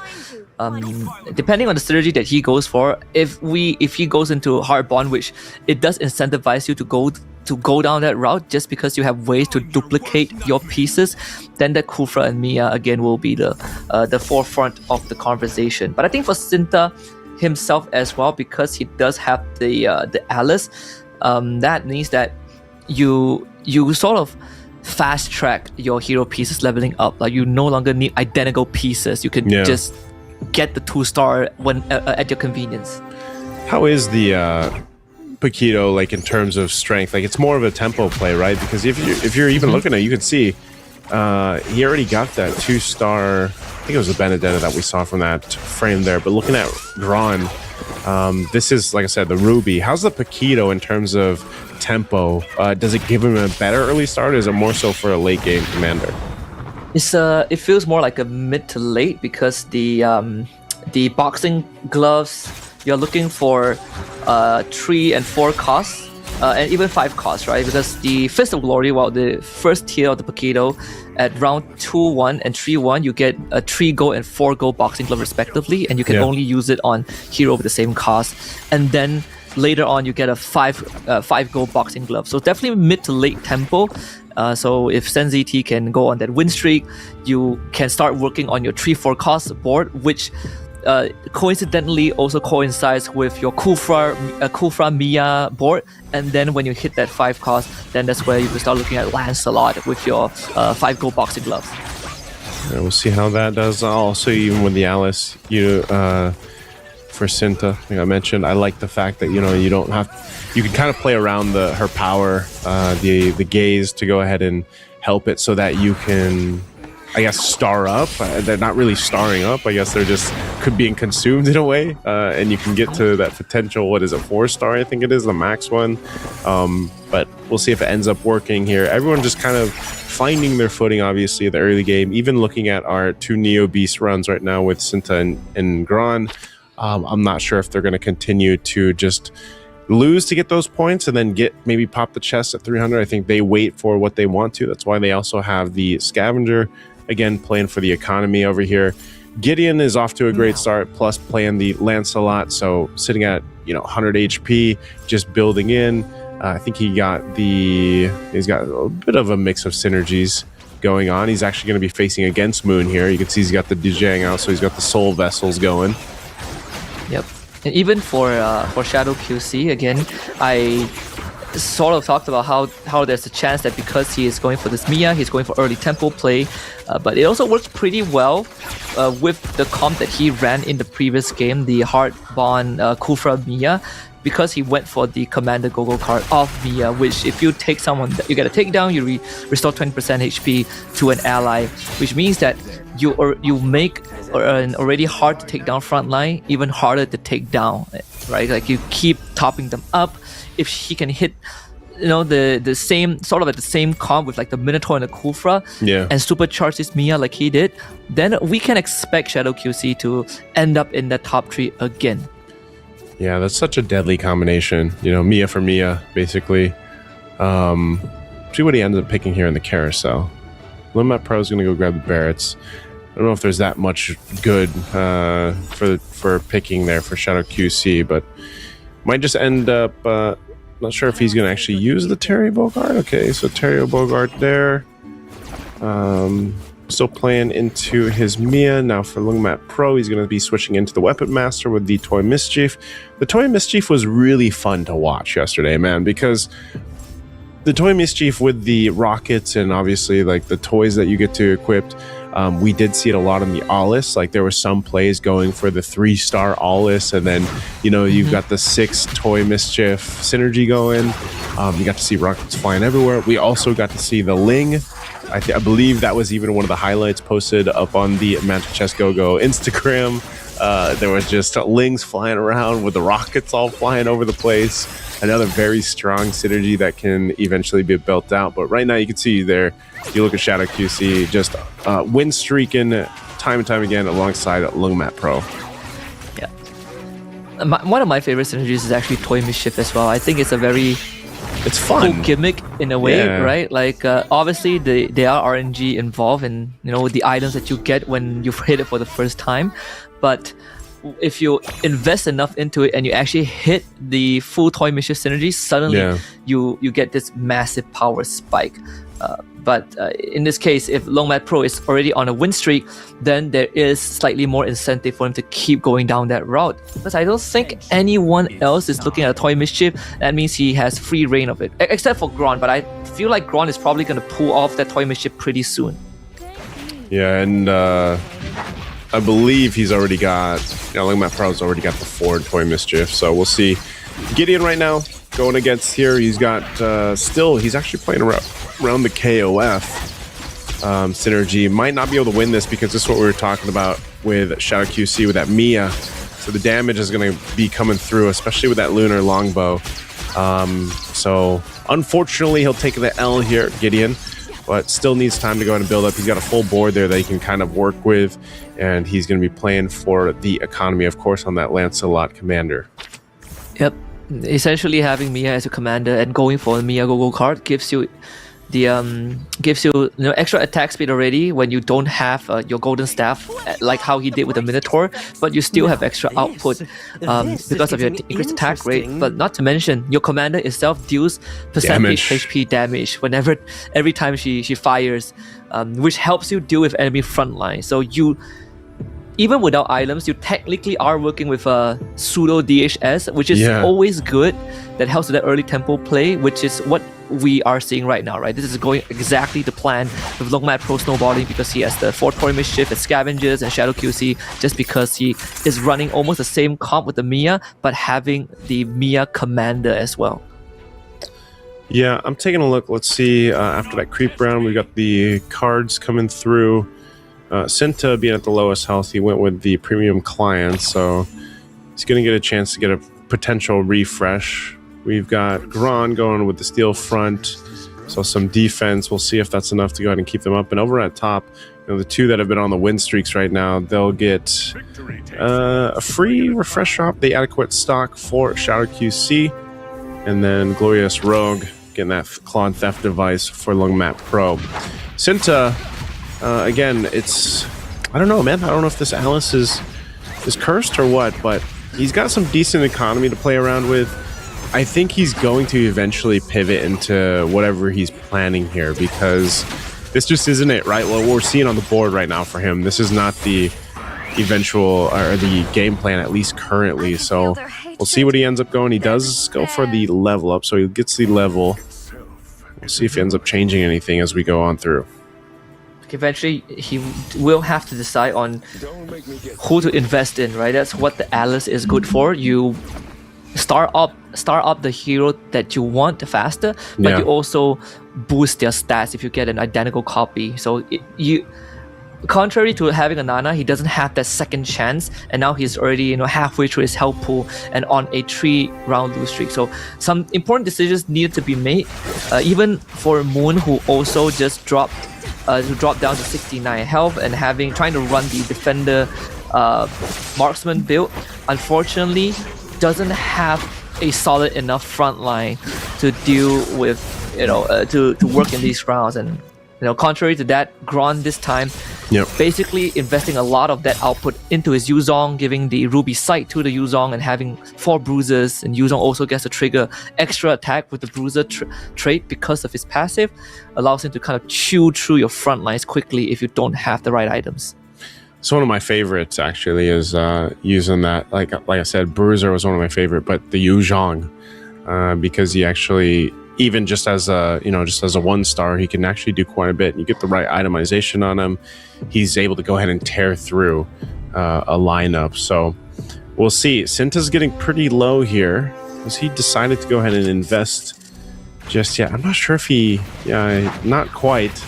No, I don't think he wins this round either. He doesn't have the right pieces. Like his Beatrix and Mia are 1-star, and he needs his economy as well, and so that means he can't afford to start rolling here. So he's trapped in a difficult spot. I think the next 1 or 2 rounds he needs to start finding pieces or deciding where he wants to go from this point onwards, because this is definitely not working out. His window of hitting the hard bond has passed, I think, a few rounds ago, because you already have players who have hit the piece. So Itagaki is one of it, but Shadow QC in particular, getting a majority of the hard bond chess pieces away. This might be where the pivot comes from for Cinta. Let's see what he ends up picking. Is he going to go for the no, he's going to go for the KOF synergy. So he goes for KOF.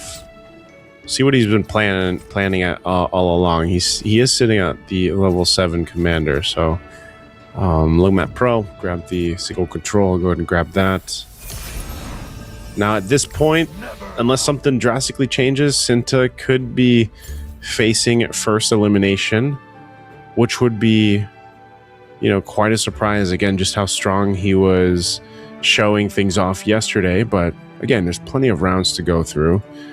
Over here for Itagaki, what's he going to change? He's got Glory League, he's got the 4.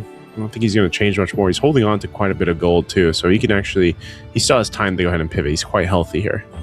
Yeah, he does have the Weapon Master Crystal, which he gave to the Beatrix, but sadly doesn't have the synergy activated, so it, for now, doesn't have the value just yet. But the Beatrix acting as a proxy, and it's a good enough proxy with the brute force and the retribution. He just needs to get rid of this cushion, this K, and he'll be good enough. And I think for the rest of the round, it'll be good to go. He does have the Ruby sight, so every single takedown helps reinforces that front line. Yeah, his Beatrix is going to be doing enough, so that'll get him in the round there against Gideon. Oh, you can see it happening here too. Sinta's going for a bit of a change. He's digging for something. Yep. He's wiping his board, nearly wiping it.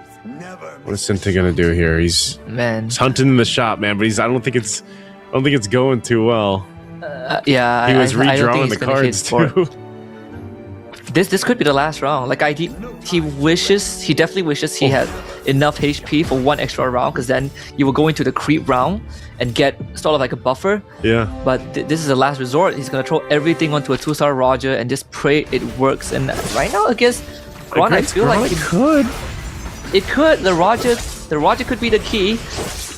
Yeah, this might actually work, especially with the items that he has. The K took care of the back line. Oh no. Yeah, that's not going to look good. Unless the Roger can clear this all out. He is pretty stacked up. Yeah, it is doable. 1v2 with the Roger, 1v3. Oh, one more like actually do it. Yeah, 1 more pounce gets it. Yep. Yeah, so what a change by Sinta, man. He's pivoted so many times doing this.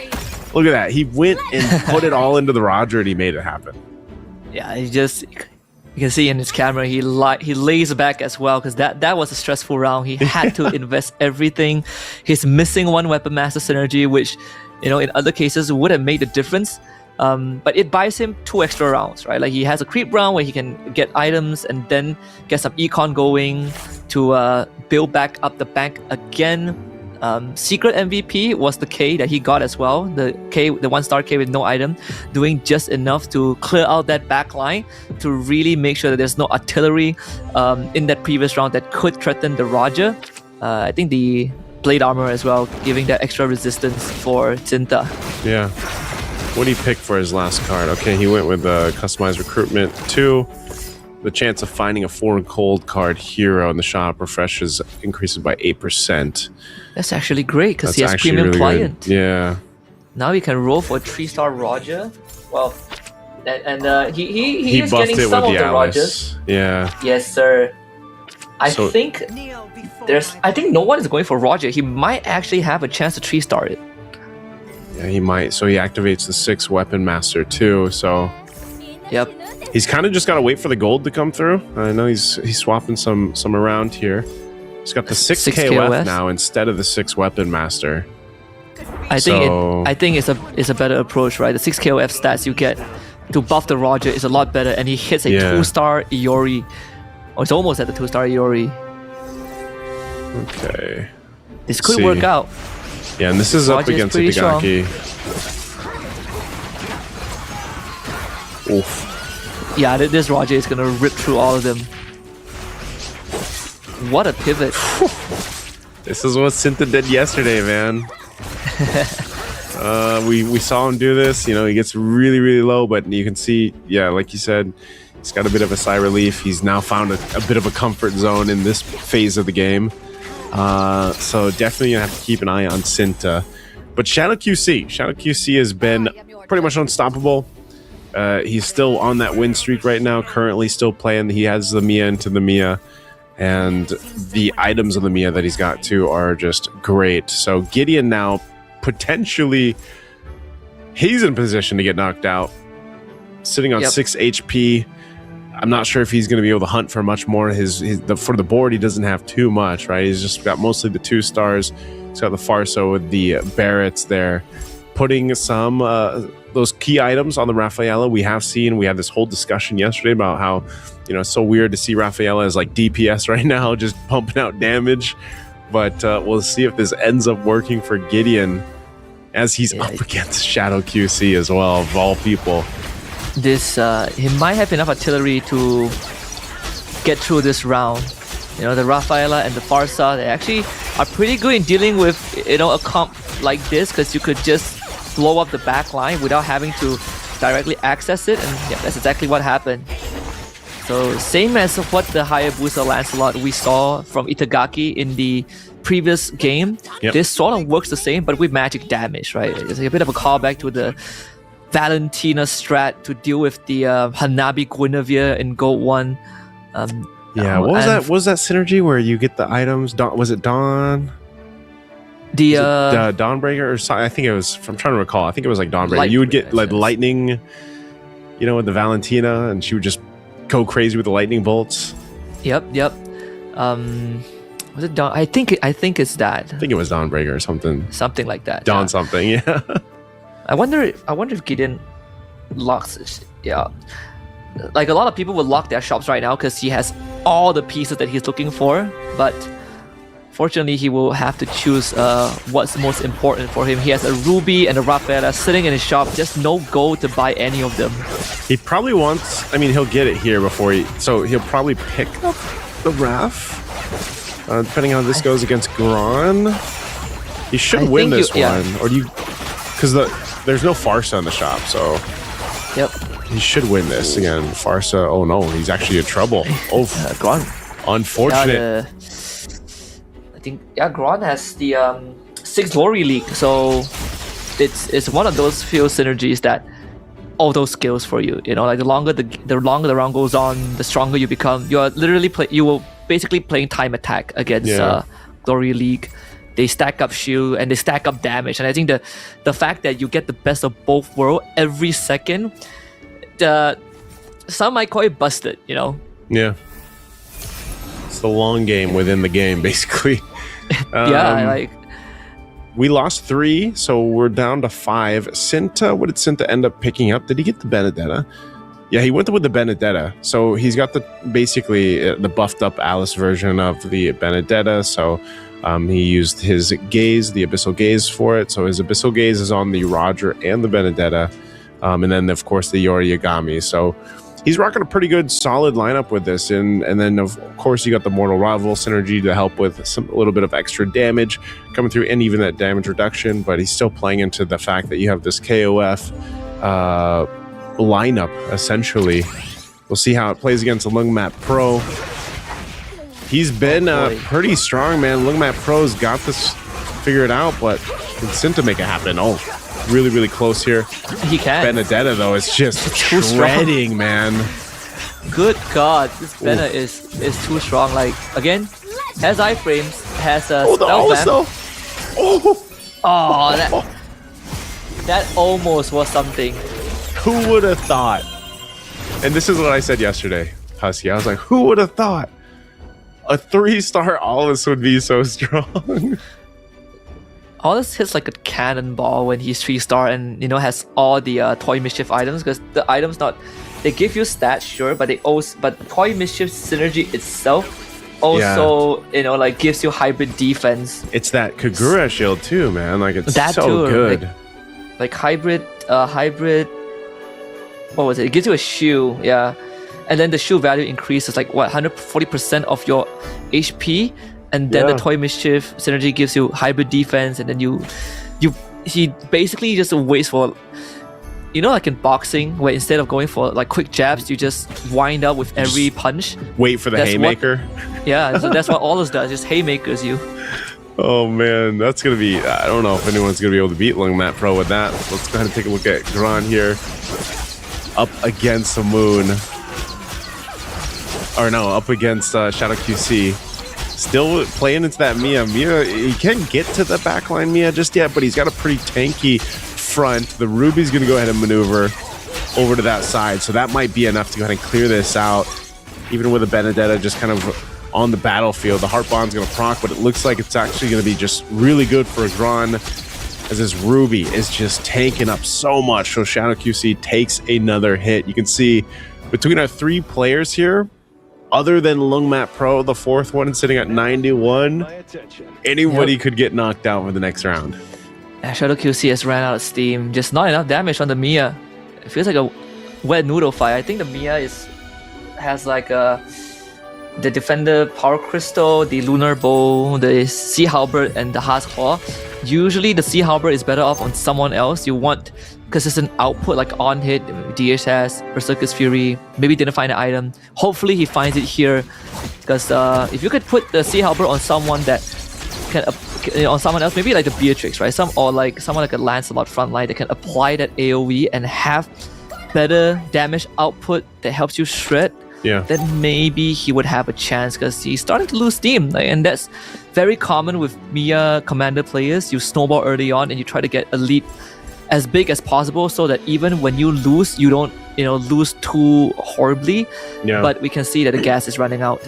That's why we were saying, when we saw this, like, it's so meta, the Mia combo with the Minotaur and the Kufra, so meta. But you get to a late game version of this, the defender synergy shouldn't be winning, and most of the synergies figure something out to deal with it. That's kind of what happened. But still, Shadow QC with that and this kind of synergy, what we have said is it pretty much almost gets you to a top 4 finish, which in the long game with how our grand finals is going to be working could be kind of the move here. Now Itagaki, we're going to be looking at him if he's able to go ahead and survive. Once again, utilizing this Roger here.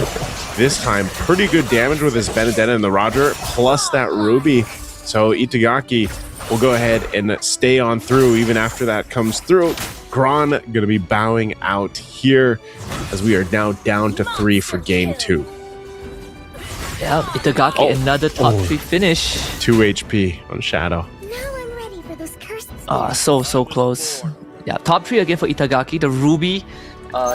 Having the Ruby that has the Ancient Wrath equipped, so you basically draw some of the enemy chess pieces away from your board at the start of the round, and then Ruby gets to easily move to the backline as well.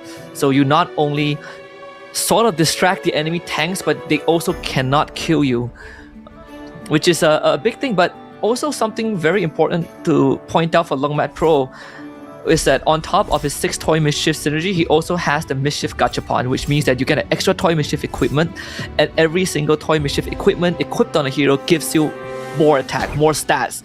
So those Haymakers could easily be a KO punch with every swing.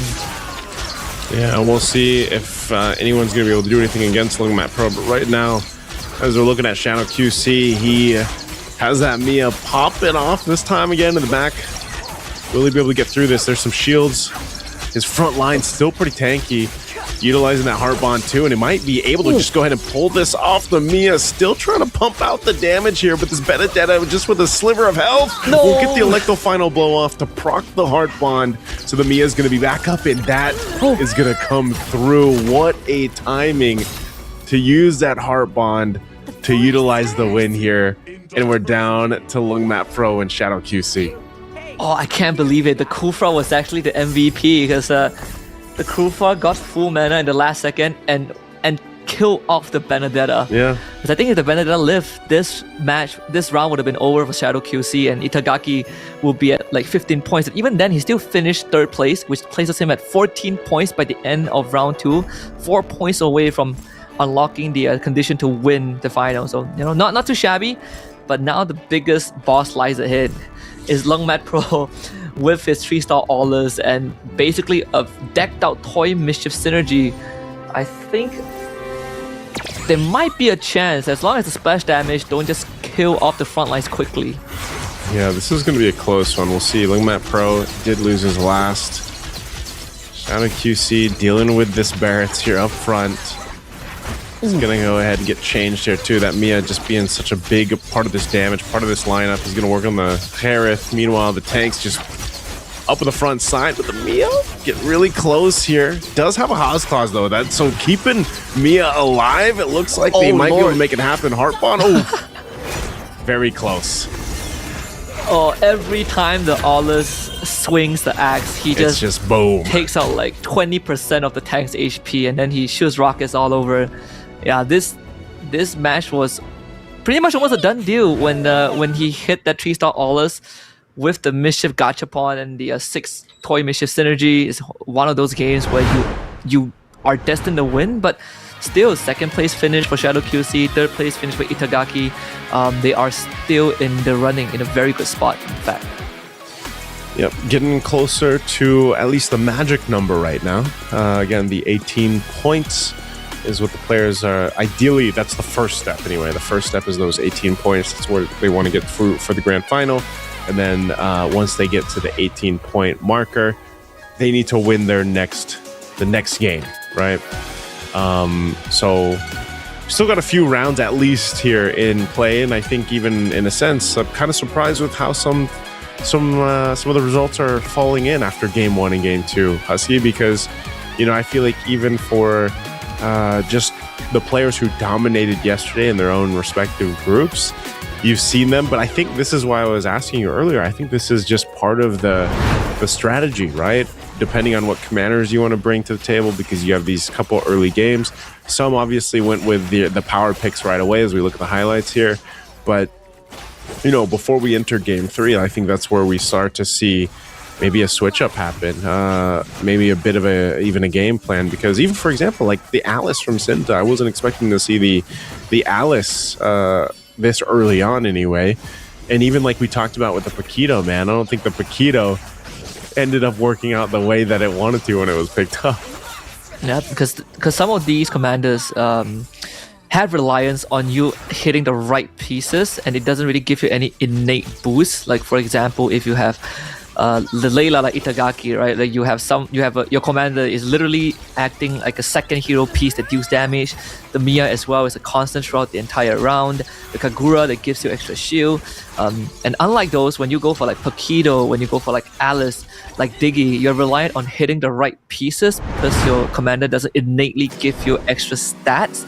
And if you cannot get those pieces, you put yourself at a disadvantage, and that's why Sinta had to basically sell his whole asset to find that rebuild to survive for a bit longer. And it was pretty fortunate that he was able to hit the right pieces, but didn't carry him as far as he would have liked, even when the Alice is there to boost that piece. Is there a non-meta commander that you're hoping to see at least here in the grand final for season 5, since you've seen so many different combinations, man? I mean, even back in Go 1, was there any like surprise commander that maybe surprised you back in Go 1, or at least you might want to hope for here in season 5 as we look at the match overview? I think the biggest surprise for Go 1 at least was there are certain players that go for the Yuzong. Like Cyril Mertens was one of the few that goes against the grain every time. Like he's the only guy that plays Yuzong. But if I have one that I want to see, I want to see Gushin. You want to see Gushin? Yeah, I want to see Gushin. I think I don't think actually Gushin or Loyi. I think these two. Personally, I think I want to see Loyi because Loyi was a thing back in Gold 1. Yeah. It gives you a good tree cost, and back in Gold 1, a lot of the tree costs are essentially good. Like if you just so happens to Loyi just pops out a Minotaur for you, you're guaranteed 2 stars Minotaur, and we know how strong Minotaur can be. And it builds into Glory League, it builds the defender. It's great if you go for hard bonds. So Loyi or Gushin are definitely the choices that I'm looking at. Mine was Alice. So I've seen her yesterday and now today, and it just unfortunately didn't work out. So maybe I should stop playing the Alice commander. Actually, I just play Alice because it's Alice, and I'll leave it at that.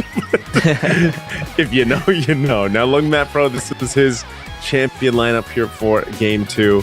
Obviously, very strong. I mean, the Kagura commander alone, very defensive. You get that shield that really works out. And, I feel like he just... The Alice now, man. Like, this was my surprise synergy yesterday, seeing this in motion. The 3-star Alice with the 6 mystery. I think I even mentioned this when it started to happen. And I was like, oh my goodness, Husky, we saw this last night. And that also, the other variation of that would be like with the Ling, for example. But here's also an update of the points right now. We've got 3 players at 14 points. So potentially Lung Map Pro, Itagaki, Kanoi, and Shadow QC, depending on how game 3 goes for them, they'll get in that key position of 18 points, depending on their finish here. Obviously, any of them could end up in 8th or 7th place and yet, but definitely for Senzi T and Moon, they need to have a game for themselves here in Game 3. Yeah, and I think it's not that hard to achieve that 18 points. They just have to make sure that they're in top 4 for the next round, right? Whether you win or lose, as long as you are from 1st to 4th place, you're guaranteed a minimum of 18 points. 4th place being a cutoff because you only get 4 points, and then 5th place will put you 1 point away. So there is already a can aim for at least for the top 3, and they have been the constant top 3 in the past 2 rounds, and really setting themselves apart from everyone else. So in theory, they have a bye round, right? Like if they do finish top 4 next round, round 4 is where they will try to look to close it out, because no other players, even if they win round 3, will be at 18 points. And that's why I say it. You bring out your best picks in the first 2 to 3 rounds. You get to 18 points and you start to chase that win. I mean, I would have just assumed that, a lot of these players here, especially the ones that have been playing just competitively for so long now, like their commander pool is pretty deep, and the strategies that come with it. Because again, I asked Mo this, like, because the idea is like, how much does the commander really affect the overall gameplay, and I think it really depends on your strategy. It really depends on, and that's why if you go into the game, you can see they're all kind of divided in their own little category on how they affect, or at least the concept of you approaching your game. So the impressive thing is when you some of these commanders picked up, and then how the players choose to play around what the commander provides. I think that's the deep thing we look at here, and just how much a commander could potentially affect the game. Yeah, and it also affects sort of like the pace you want to play at, right? Like we we did discuss on how tempo really matters. We saw in round 1. In fact, there is quite a bit of contrast between round 1 and 2 in the early war. Plenty of Soul Vessel and Hard Bond for round 1, but for round 2. A lot of these players actually just go for Hard Bond Scavengers, and they completely omit the Shadow Vessels, the Soul Vessels, maybe because they did. But no one's like this. No one likes the Soul Vessels, man. I mean, it's sort of a gimmick, you get an extra piece, but that piece needs other pieces to empower it, and you need to invest items into it. I think it's a lot more effective back in the Gold 1 era than it does now, unfortunately. Like, it probably gets you through the early game, but because of Hard Bond, like, why would you go for Soul Vessels when the when his sexier older brother Hard Bond is around? Yeah, basically at this point, so we're gonna see again. Is that that's the PNK that's coming through. We've still got the Angelas that'll eventually come out here. What else? The Karina, Guinevere. So I hope we get, what I'm really hoping for is that we do get to, let's say, the Game 7s, Game 8s, because that's where we see the more unique commanders being picked up here. Even so, we're going to see, what's this? The Guinevere's there, the Ruby, of course. This time the Ruby's going in the hands of Itagaki Kanoi. Again, the players that are sitting at 14 points, too, is something you want to watch out for, because Long Mat Pro, being at 14, if he's able to go ahead and get himself a solid finish once again, especially with a Minotaur, he's going to be in a really good position going into Game 4 eventually. So very strong. We also had there's the Popo and Koopa that was picked up by Moon. One of the more common commanders we saw back in Go 1. So let's see. I mean, Karina is also quite a popular popular commander pick back in Go 1, just because you get to snowball, right? Like you get to basically execute hero pieces in the early game, and then it gives you the econ lead, and then you start building up your pieces, and your carry basically becomes that core piece that's going to get you through until stage 3. So seeing the Karina, let's bring back some of those Gold 1 memories, and bring out the there Harley. are heroes that fit very well on it. Yep. Do you like the Harley? The Harley, I mean, Harley to me feels like a gimmick commander, but I wouldn't mind seeing it every once in a while. You know, open a 5-card shop, why not? Yeah, that's why I was saying. I'm hoping we get to, to actually go the distance here and end up seeing how many unique commanders can get brought up. So let's see what ends up happening here. Early stages, the go cards. I don't think there's anything. Yeah, we did actually. So we got a Moskov going up for Gron. So he's going to go ahead and get a little bit of extra heroes here. We do have the Soul Vessels being up by Shadow QC.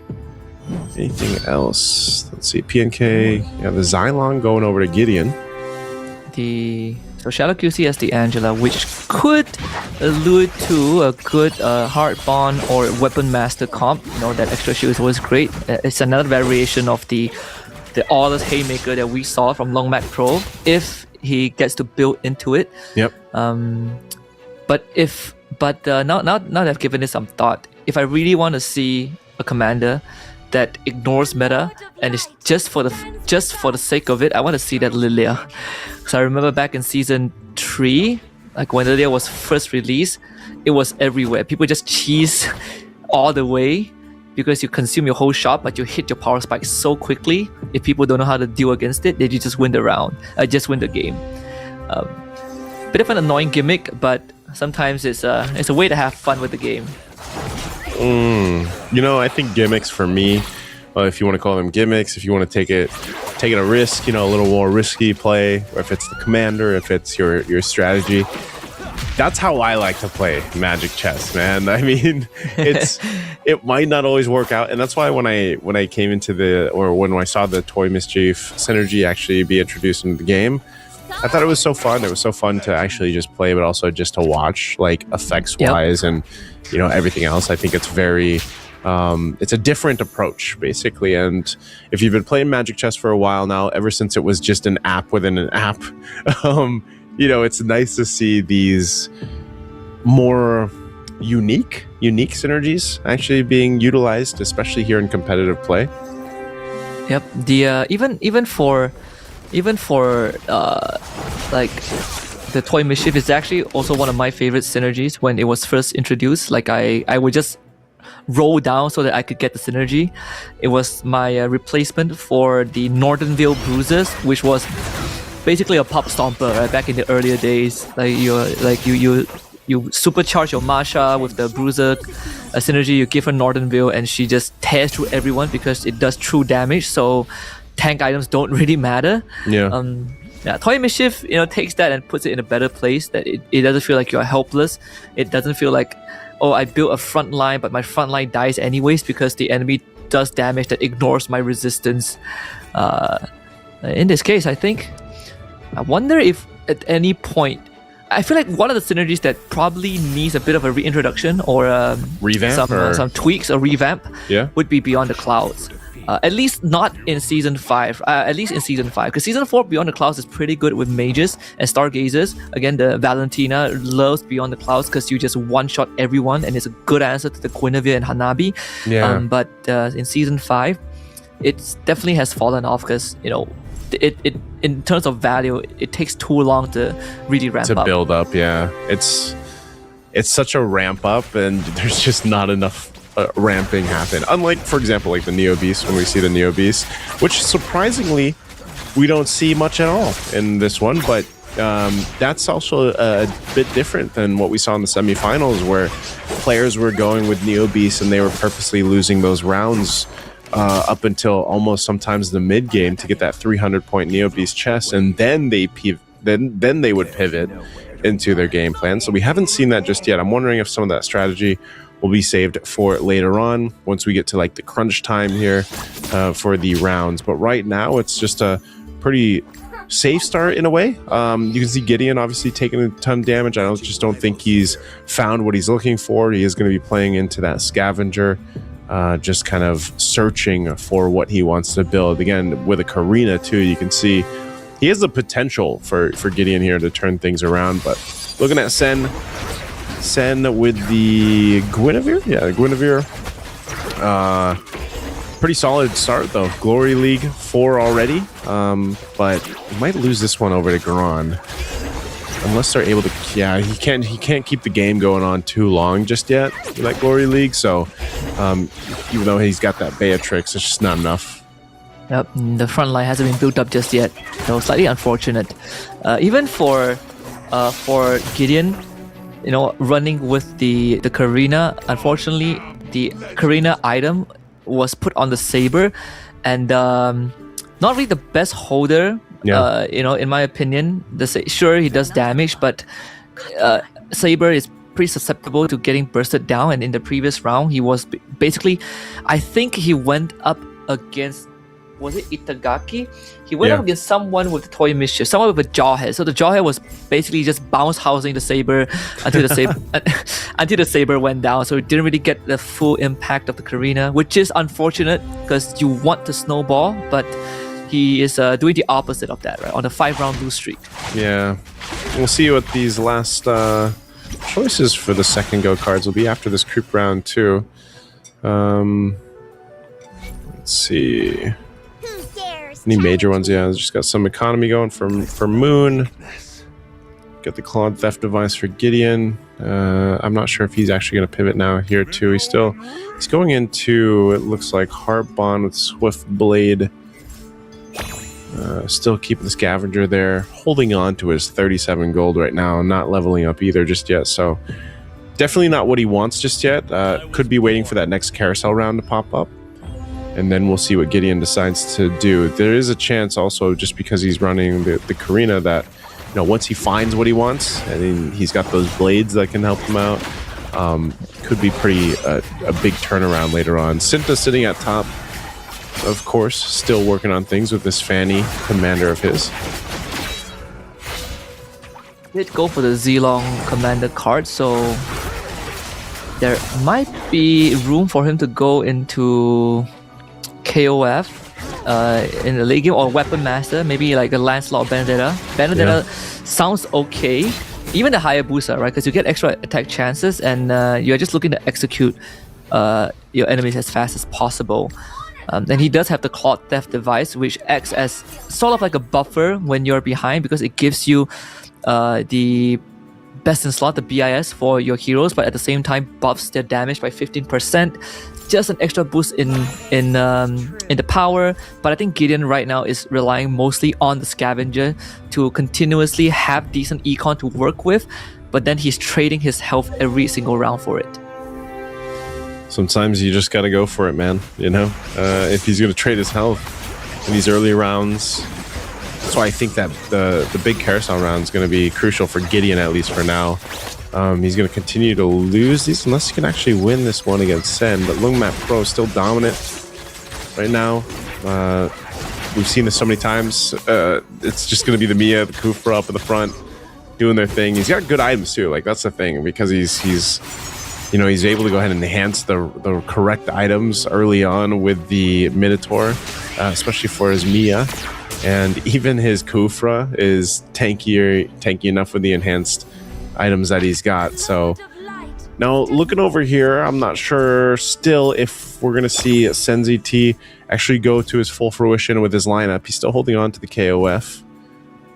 For Shadow QC, what's he got going here? Yep, Weapon Master Defender right now. Having a look at what everyone else is doing too. So we still got two players, Cinta and Sen, holding on to those second go-go cards. They haven't picked those just yet.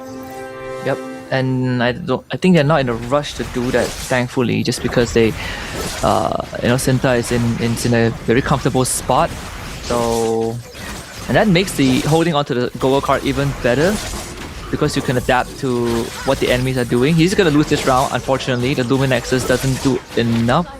With the Stargazer, Mia just too strong. Longmat Pro having Haas Claw and the DHS basically means that it's going to take twice as much effort to take the Mia down, but she's also actively cutting down your front line with the max HP damage, the percentage HP damage. Yeah.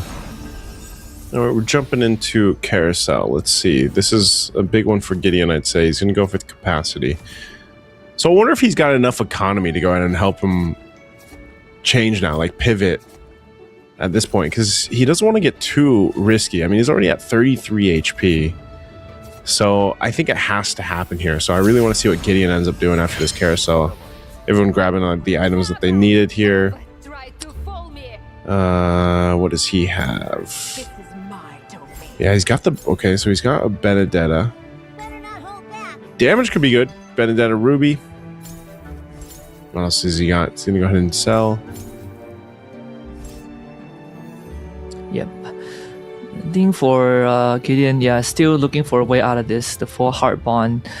Yeah, he does have the Benedetta, which was what I talked about earlier on, right? Like you do have a way to play with the Benedetta because of the Xylong Spear, the Great Dragon Spear, and the Twin Blades. And he has the War Axe, so one star Benedetta should get him through some of the next few rounds until he hits a 2-star, which would drastically increase his power. But yeah, the Mia again, this heart bond, man. Might need some number changes soon. It was just unfortunate that Gideon had to go against Lungmat Pro there, but the idea is now there. I think he just, obviously he needs some more economy to work with.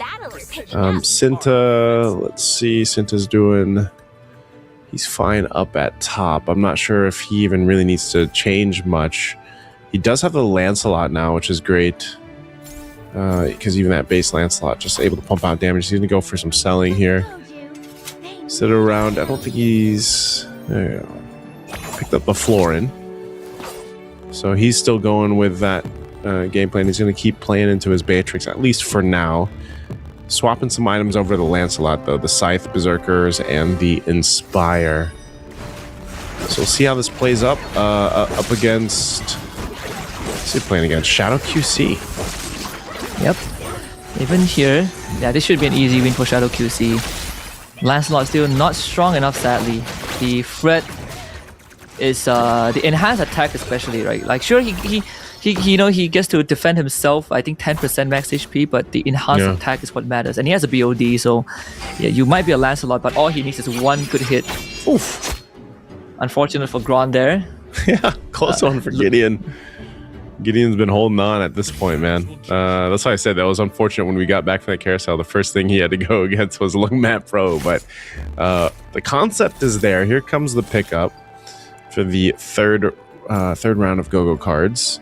So Gideon goes and gets the shop refreshes, so he's going to be hunting in the shop now. Cinta still hasn't picked up his second. Might hold on a little bit longer. No rush for it. Everybody else either getting the gold. We got a little bit of attack and defend. And yeah, the trust fund. Trust fund over here for Moon. So creep round, we'll see how they handle it. Yeah, get some extra money in. Tinta feeling so comfortable. Still not needing to pick the Go-Go card. In fact, still sitting on the first one, which is the best situation you can be in. But Lungmat Pros, he's still looking unstoppable. And the fact that I just wanted to say he's... prior to that round being over, he was still holding on to the Scavenger. So and it's reflected in his economy, right? He had 47 gold. Now he's going to start rolling down and getting the pieces that he wants. And he has 6 defenders already. So another classic defender, Love Bond, Kufra, Mia comp. And I think he has the... he has the attack and defend as well. So crowd control effects last shorter on them, and he gets the adequate stock. So free reroll every round. Again, Lungmat Pro set up for success. That's what I was saying when we started today, man. When you mentioned the Heart Bond and the Mia, I was like, oh, you're gonna see it plenty of times, you know. It seems to just be one of those staples. Like Mo mentioned, it's the current Guinevere currently. But for this one, Moon, oh no. Okay, Moon getting through that closely. We see this happening though, man. It's getting dicey. Senzi T is sitting at 8. Gideon still has been at 20. He's been relatively good back-to-back now. Win streak. Lungmat Pro, no one has an answer for, which is a little scary because Lungmat Pro now, from game 2 to now game 3, has been pretty dominant, man. And so this one's definitely going to get him, at least in this, at this pace, it's going to get him beyond the 18 points that he needs to be in potential to win the next game and get a championship here. So we'll see, though. There's still good contenders between Itagaki and Shadow QC as well. Even up at the top, you've got Sinta doing much better. Needs to go ahead and get some points locked in here. We saw him perform so well yesterday. Now for Sen, is this going to be his last round up against Gran? It's getting really close. He's relying on the Valentina here, but there's a winner crown. It's going to be popped, and unfortunately, even with the other winner crown, can his K do it? Oh, unfortunate for Sen ZT as he has to bow out first. That was just unlucky because Gran had the exact same idea. Yeah. Going for the KOF, the 6 KOF with the 6 KOF with the, what's the Valir again? The Kyo Kusanagi. But what he's lacking right now is a proper front line, or at least items to hold the front. So he's relying on the rest of the KOFs to just stall, an extra 2 to 3 hits so that the Kyo and Valentina can start ramping up. But you can see even the Valentina and the Rafaela having war axes on them. So the item's definitely a bit off. So that might be a bit of an issue as the game progresses. But at least the top 3 are almost the same, right? Except for Itagaki, who is having a slightly tougher time. But again, all he needs is to finish top 4 and he will be within range of winning the whole thing by round 4. Or having a chance to win at least. Yeah. Shadow QC, very quick one, but man, it's the Mia from Lungmat Pro. It's, not going to be stopped in this one, at least. Shadow QC will take a hit. So we're in this section now as Gideon has to bow out. Two players down. We're left with 6. We're going to go jump into a carousel. But you can see, this is why I was talking about that. This is very reminiscent of our group of death that we had yesterday with Group B. Very close. Capacity picked up by Shadow QC. Capacity as well for Gran. Moon goes Claude device. Bruiser for Sinta. Lungmat Pro will get a little defense with the Dom Ice. See if anything's there. Good enough to change. Grom could potentially be the next to go down. He's got the 10 out of 10. Still playing into KOF. Is he going to switch anything around here? Doesn't have any gold, unfortunately. So I think he's just got to play with this. Ideally, if you can get the Dauntless up, at least you get slightly more shield, but he doesn't have that. So he will put the Oracle and the Aegis on his K, so that at least when the round starts, his damage dealers get an extra shield. And he's thinking about where the K should go, or just put the Oracle in the back line. I think this one makes a lot more sense, so that you don't really compromise the K and having him walk up. But he's going to start right in front of a Ruby that taunts him up. So it might not matter too much, as Itagaki just has a way stronger comp right now. Unless this Iori can chew through all of them with this AoE, it might look possible though. But the revive from the Ruby, is it enough? Oh, is it enough? Oh, it is enough. Oh, it is. Wow, what a turnaround too. Wow, The that's Kyo Spellvamp. Kusanagi, man. Yep. Spellvamp of the Ice Queens 1. It's giving Shadow QC giving Gran a fighting chance there against Itagaki. Yeah, we got some switching happening here. He's got the 3-star Fred, Kufra. This is, let's see what Shadow QC wants to do with this.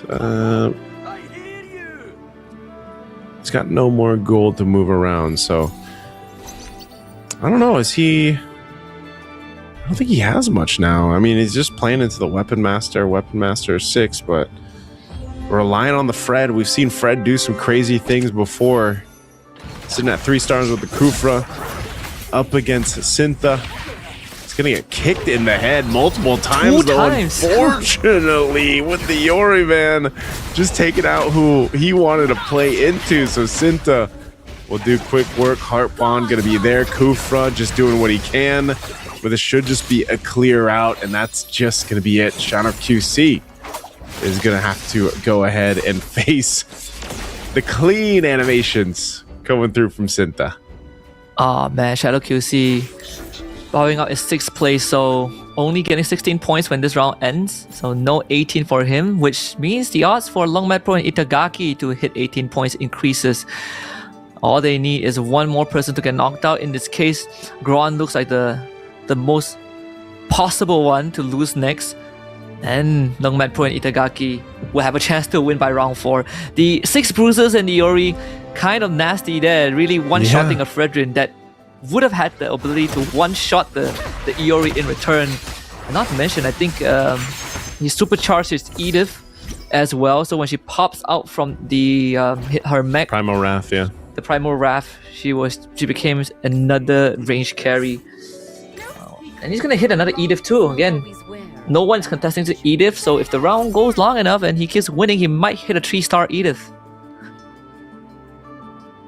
See if he hits it here at Itagaki. Take a look at what he's got going on. Doing the Rafaela move here alongside the Kyo Kusanagi like we just mentioned, but did he do a switch around? Yeah, so he did a little. So his Kyo's got the Winter Crown now, and then the Rafaela's got the Ice Queen. Yeah, this Ruby is going to be important. You know who she taunts up. Unlike the previous round, this Ruby doesn't have as much spell vamp. So the survivability does go down, and it all hinges on having this Kyo pump out damage. The Winter Crown, unfortunately, not enough of a distraction, and yeah, this Primal Wrath, it is going to work again. Itagaki, just at the 20, just enough to knock him out, so he's gonna fall short, which means only Lungmat Pro will hit 18. That's great for the other 4. You know, so he does, Itagaki does hit 18. So he's at 18. So it means that... Wait, so Itagaki took a flat 20. How much did... We have to check later on after this, right? Yeah, we have to check. It's just a little bit... Itagaki does hit 18. So that means that... 18. So Gron took a lot more excess damage because he only has 1 health. That is pretty unfortunate. Yeah, unfortunate there. Lungmat Pro, though, with this Minotaur like we've been talking about, he's got this built in. I'm not sure if he's going to change much more there, too. We got to see if Moon can survive this now. Let's take a look at Moon running the Stargazer. Pretty good, solid front lineup. And this is going to be against Lungmat Pro, so good synergy here, too, with the Farsa, able to go ahead and pump out quite a bit of damage, utilizing that front line. It's just so beefy and actually going to be enough to work through. So that'll be a nice take. Moon able to pop off on this P and K as he does that final blow to Lungmat Pro. But Lungmat Pro should also be above that 18-point threshold now. He's going to be sitting at 20. So we're down to our last 2 players, Cinta and Moon. Both of them really needed this round. If Cinta gets this, then, he'll be sitting at 16 points. Obviously for Moon, he's in a really good position to get closer to that 18-point mark if he finishes here in first place. So he's still got a lot of ground to cover, though, man. Sitting at 3 points. Moon's had a phenomenal game 3 under his belt. Can he end it here in a top place finish? Cinta at least has a 2-round buffer before he's put in kill range. So some opportunity there, but there is a 3-star Cyclops on the side of Moon. Pretty interesting that, this game 3, most of the players ended up with a mage board, except for Cinta, who goes for 6 bruises. And with the bruiser Edith too. I don't think it's going to be enough, sadly. The magic damage from Moon can be quite a problem. But there is a way out of this, because earlier on, Gron was the only other player that has the Edith, and now that he's out, all the Edith are freed up. And Cinta has some good econ to work with at Commander level 9. Now, with some decent rolls, he might be able to get to the 3-star Edith. 3-star Edith, with the downside that he doesn't have any go-go card that facilitates that. So if he hits another 3-star 5 cost, it would be a callback to yesterday where he wins a game just because of that. Yeah, is he going to actually go for this Edith then? Or just like you mentioned, you have... Yeah, There's the Yuzong too. Yep, the Yuzong. I think he's going just for the 3-star Yuzong if he can. I mean, he's got 24 gold to work with. Meanwhile, Moon, doesn't have much more economy left, but Moon's lineup's been pretty solid. He actually did the last blow to Cinta. Goes for the Exorcist here, switches things around. Could be playing for it in the next one. Let's see if this is enough for Cinta to knock out Moon. Again, he's going for that Farsa and the Esmeralda up in the front, so it's going to be doing a lot. Another kick comes through. Oh, this might be enough. Moon, holding on. There you go. After that, Moon will go ahead and do some more damage. It brings it down to 1. 9 HP here left for Cinta. Moon has been on a win streak. He's been making this synergy work that we haven't seen too much of. Like, again, it's not often. Even yesterday, we didn't see too much of this Stargazer Dauntless combination work. Yep, and here comes the hard roll. One more Yuzong piece. That's all he needs. Oh, even for Moon, man, all he needs is another Farsa. Yeah, he's starting to clear his board. Yeah. Oh, yeah. This is going to be very close. He needs that Yuzong piece right now. He's not coming. Yeah, it's not coming. Oh, got it. He got it. Oh! Right on time. He got the 3-star. Oh, he got the 3-star. It's going to come down to this. But there's a 3-star Esmo on the other side. I'm not sure if this Yuzong is enough though. Yeah, this Yuzong against the wall. It is the Exorcist. It can come back to life. He can come back, yeah. There's the winner crown. Popping off. Nope, that's not going to be enough, man. There you go. Man, talk about the work Moon did through this. Cinta's going to get the second place finish. Moon coming through on the PNK. Again, one of the commanders we only got to see once yesterday, so congratulations there for Moon. Was sitting at 3 points, so now at least with this win, getting him a solid 8 points, get him closer to the 18. He has still some ground to cover, but well played right there by Moon. So our top 4 for that one: Moon, Cinta, Lungmat Pro, and Gran. And we got a couple players sitting at the 18 plus mark, man. Yep. So far, it's just 2. It's Itagaki, I think, Itagaki and Longmat Pro. Yep. So those 2, as long as they win any round after this, any game after this, they are going to be crowned as the champions.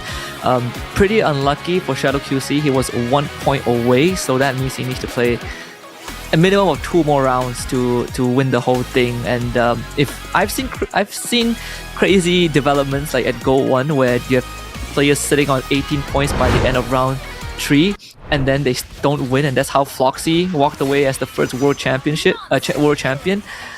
But this game definitely came pretty close. Like, a lot of these players ended up pivoting into Kyoku Sanagi, Rafaela build, as opposed to the Heartbond Mia that we saw in the first 2 games. But in the end, it's just 3-star Esma, 3-star Cyclops, a bit too much for a Bruiser comp to deal with. And again, that's sort of like one of the weaknesses of a Bruiser comp, right? You are forced to interact with anyone in front of you, and the longer you take to get to the actual damage dealers, the less the time you have to win the round. Yeah, that's why I like to. Again, that's one of my favorite things about Magic Chess Go-Go is just, the variety. I guess if you're just someone playing at home and whatnot, you might not get to see as much variation in terms of like tournament format, where you get to see all this, especially the different commanders coming through because of the ban on that. But it's nice to see. It's nice to see that for Game 3 we have a very different idea happening here for the top 3, top 4 finishes, and you're just going to continue to see that develop, because even so, like the way that was played out, man, I think it was a bit of timing, of course, on his end, but I think for Moon to bring that and then bring the PNK, like, and wasn't it he had the Xylon card, right? Mm-hmm. Am I thinking right? And you mentioned this early on. Yeah, like, and also the PNK is more of a unique like playstyle, right? It doesn't give you tempo, it doesn't directly give you heroes. It requires really strategic placement. You need to. It's like setting a bait and trying to redirect, the right chess pieces into it. One of the players that plays a lot of PNK. He didn't have the Xylon, my bad. It's the PNK card, right? Yeah. I think the Xylon one was the Karina, so that's Gideon. The Karina, yeah. Yeah.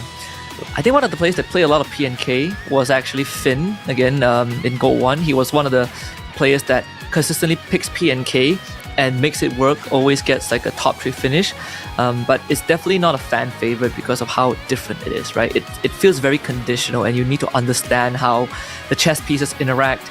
But when you make it work, it can work wonders. You save gold, you save econ, and you basically get copies of heroes for free. And in this case, it helped him hit 3-star Cyclops. 3-star Cyclops. He had the 3 stars, and Esmeralda, which was really prevalent for his front line. I mean, even with the Barretts there. So it was just a really unique, I want to say unique lineup, because like I said, you don't see too much of the Dauntless Stargazer, at least so far between the semifinals and today, and he made it work. So, and with the Popol and Koopa. So really good round there, I would say, for Moon. We mentioned he needed that. I think now, as we look at the standings currently, this is what we're talking about. And for the other players competing here, obviously they're going to be eyeing Lungmat Pro and Itagaki Kanoe to see what they end up doing, because even down to the commander choices that they're going to be prioritizing, then synergy wise, they can't let these guys get the win in this next one. Yep, I think Itagaki hasn't played Minotaur yet, so there are still power picks there for him. Longmat Pro, he has played the Minotaur Mia, and I don't remember what the last one was, but I feel like they still have a pretty decent chance with the pool. I think Itagaki also played the Fanny as well. So yeah, Minotaur still, I think, pretty much up on the table. If you want to go PNK, there's that as well. But for the rest of the players, like you said, they probably would have a target on the backs of those 2 front runners, because their grand finals might be cut short if either of those players win. So you guys in Go won, because I didn't get a chance to go ahead and watch that, since I believe I was casting, or we had just ended the M7. How many rounds did it end up getting to, did you say? We went the full distance, so to full 8 games. Full 8 games? Yeah, and that's how Floxy won. Because like, even by game 7, the winner just hit 18 after game 7. So it's pretty unfortunate. But it was quite a grand finals, because I think there were a lot of pivoting, and Floxy was playing a completely different game from everyone else, which helped him win in the very end. But yeah, we went the full distance. Yeah, this is hopefully we do get to that point where we at least get to, this round 6 or game 6, game 7. It would be kind of crazy if we ended up somehow ending it, getting a champion here after this. Again, there's only 2 players sitting at the 18 plus points at this point, so still plenty of room, plenty of time, plenty of strategy to be put out there by the other teams. And also we'll have to keep an eye on what synergies will be prioritized by our 2 players sitting there up at top. So I also want to be keeping an eye, of course, see if Moon can replicate his last run here. Be impressive for him is he able to get back-to-back first place finishes. But we'll jump into the draft for game 4. Yep. And depending on the ranking of the some of these players in the previous round, it will determine who goes first. In this case, we did talk about the PNK might start coming out, and in this case, Gideon will be the one that pilots that, the Ruby for ZenZT. Shadow QC, I think at this point it's quite evident some of the players and the playstyles that they prefer. For Shadow QC, it is about tempo, as he goes for the Karina. We see the Kagura for Itagaki as well. More of a utility-focused player instead of just full-on aggressive. And Lungmat Pro with the Gushin. I did say if it's between Gushin and Loyi, we got the Gushin out. The Minotaur for Gran, Diggy for Cinta, MCGG. And Moon, plenty of options here. I feel like if you want to go for the Mia, you can, but he does go for the Lancelot, as he did finish first. So economy is sort of a non-factor for Moon in this game. He's going to be leveling faster than anyone else, but at the cost of needing to really ration his resources. But if he can get something like a premium customer or glittering jewels or anything that gives him eco or rerolls, then that would help mitigate the negatives of the Lancelot. Okay. Let's see what ends up happening here as we get all the picks are locked in. Lungmat Pro and was it Itagaki? Yeah, Lungmet Pro, Itagaki.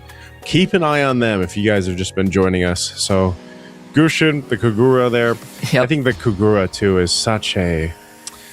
We saw this yesterday, man, because when me and Mo were watching through, I can't remember if it was Group B, but the Kagura came out so clutch in one of the wins there, just because of the fact that you have such a good power play in terms of defense, but also just keeping yourself in like really tight situations because of the shield, right? That Kagura provides. So it's I guess it's something that the other players are going to be wanting to keep an eye out for from Itagaki. Yep. And in this case, I did say I want to see the cushion, and Longmat Pro brings it out, so you get the extra synergy to really help you hit your power spike faster. And it's also one of the commanders that can contribute to you getting the Mystic Mail, the nice synergy requirements for the Mystic Mail. And I wonder if Longmat Pro will consider that. It is a viable pivot now going to the late game. You've lost your way. Just with the Gushin, yeah. Yep. Like, and we at most we've seen the 8. I think it was 8. 8. Mystic Meow synergy. So we didn't get to see the claws come out, but we'll see if it ends up happening here. First cards being picked up. Anything standing out? Let's see. Kagura for the PNK from Gideon. What else do we have? So Longmat Pro got the Weapon Master Crystal. That's already a pretty good start. That means that there's early opportunities to go straight into Toy Mischief if he wants. And he does have a Jawhead to facilitate that. He's got a Jawhead, I was going to say. Yeah. And a CC too, so the Weapon Master Toy Mischief looks pretty good. It's what he used to win Game 2 as well. Yeah, he might be looking to replicate that, man. And as we saw, there wasn't much of an answer for especially the 6. If he gets the 6 Toy Mischief built into that. Let's see what ends up happening. What's Cinta sitting at here? Neo Beast, yeah, it just doesn't have much right now, so at least going to be playing Neo Beast. Like I said, we haven't seen one of our players do that just yet. Like we saw yesterday, purposely losing and building their Neo Beast chest. Maybe that's just not something you want to do now at this point, as it's kind of crunch time. I know only 2 players are above the 18-point threshold, but could be one of those things where you just want to go ahead and bring out that best strategy that you can for this one. And it's also very conditional, right? Like the same as like aspirants, but like if I get an early aspirants, I'm destined to go on a lose streak. Neo Beast doesn't feel that bad because at least you have a Fredrin that does decent damage and can hold his own. But again, lose streak strats, I feel like at least in NCGG is not too viable right now because tempo changes so much for you, and it doesn't. And the combat mechanics is pretty reliant on how good you can roll and how much you understand damage control, which is a big risk, but Cinta is still one of the only players in this lobby that is willing to go for the lose streak, but also because he has to dig it, right? You want to accumulate, you want to be able to get as to get that lose streak, you trade your health and then you hope that the payout is good. Yeah, it's a bit of that, risk factor that we were talking about earlier on. Even though he's got this 2-star Alucard, and he might have some trouble here dealing with an Esmeralda, that early Esmeralda with the Revitalize. Because Alucard will be able to proc that Heart Bond, so might be able to deal with this. No, the Esmeralda with the Carino Blades, man, is just going to go ahead and go through this. Again, Heart Bond proc, but not enough. Sent to take some damage from Shadow QC. Meanwhile, still sitting at the top. Gran is there, Sen. It looked like Lungmat Pro faced a loss. So we're jumping into our first carousel. Let's see what priority is going to be here. Cinta goes for the Yuzhong right away. So a very early Yuzhong pickup. Oh, the Longmat Pro go BOD? Yep, it does go BOD. Yeah, it's falling into place. 2 Luminexes, 2. SenZT actually getting a very early Hayabusa there. Early Hayabusa and an early Yuzhong, man. Yuzhong. Yeah. There is a Hayabusa for Sen, but then... Oh, wait, did we see the Yuzhong? Yeah, we did get... Yeah, Sinta got the Yuzhong. I was like, I know I saw another one. Yeah, so Hayabusa and the Yuzhong there. Looks like Sinta is going to go ahead and get things in place for Toy Mischief. What does he end up taking? So he put the... Yeah, he went with the Defender Crystal for the Yuzhong. So he's got, 2 Bruiser, 2 Defender, 2 Magic, 2 Heart Bond. It does have, I believe, does have the Odette to work with, so some considerable amount of damage, but doesn't really have the ramp up. So should be close. This is pretty close. Just get through that Winter Crown as long as that Gattacacha stays up. Yeah, he's got that. Okay, there we go. Sinto made it happen. That was so close with the Yuzhong there. Imagine when he starts to go ahead and start it up. See if that changes now. Rest of the board, man. Gron. It always starts like this. Husky, it's always this. It's always the win streak for the Minotaur. Yep. The commander with the Minotaur, Kufra, Mia. Like, he's going to have that locked in for at least towards the mid game. Then we see if anyone decides to handle Gron. So he's going to be pretty much in control right now. We'll see what Gideon ends up doing here. Gideon versus Sen.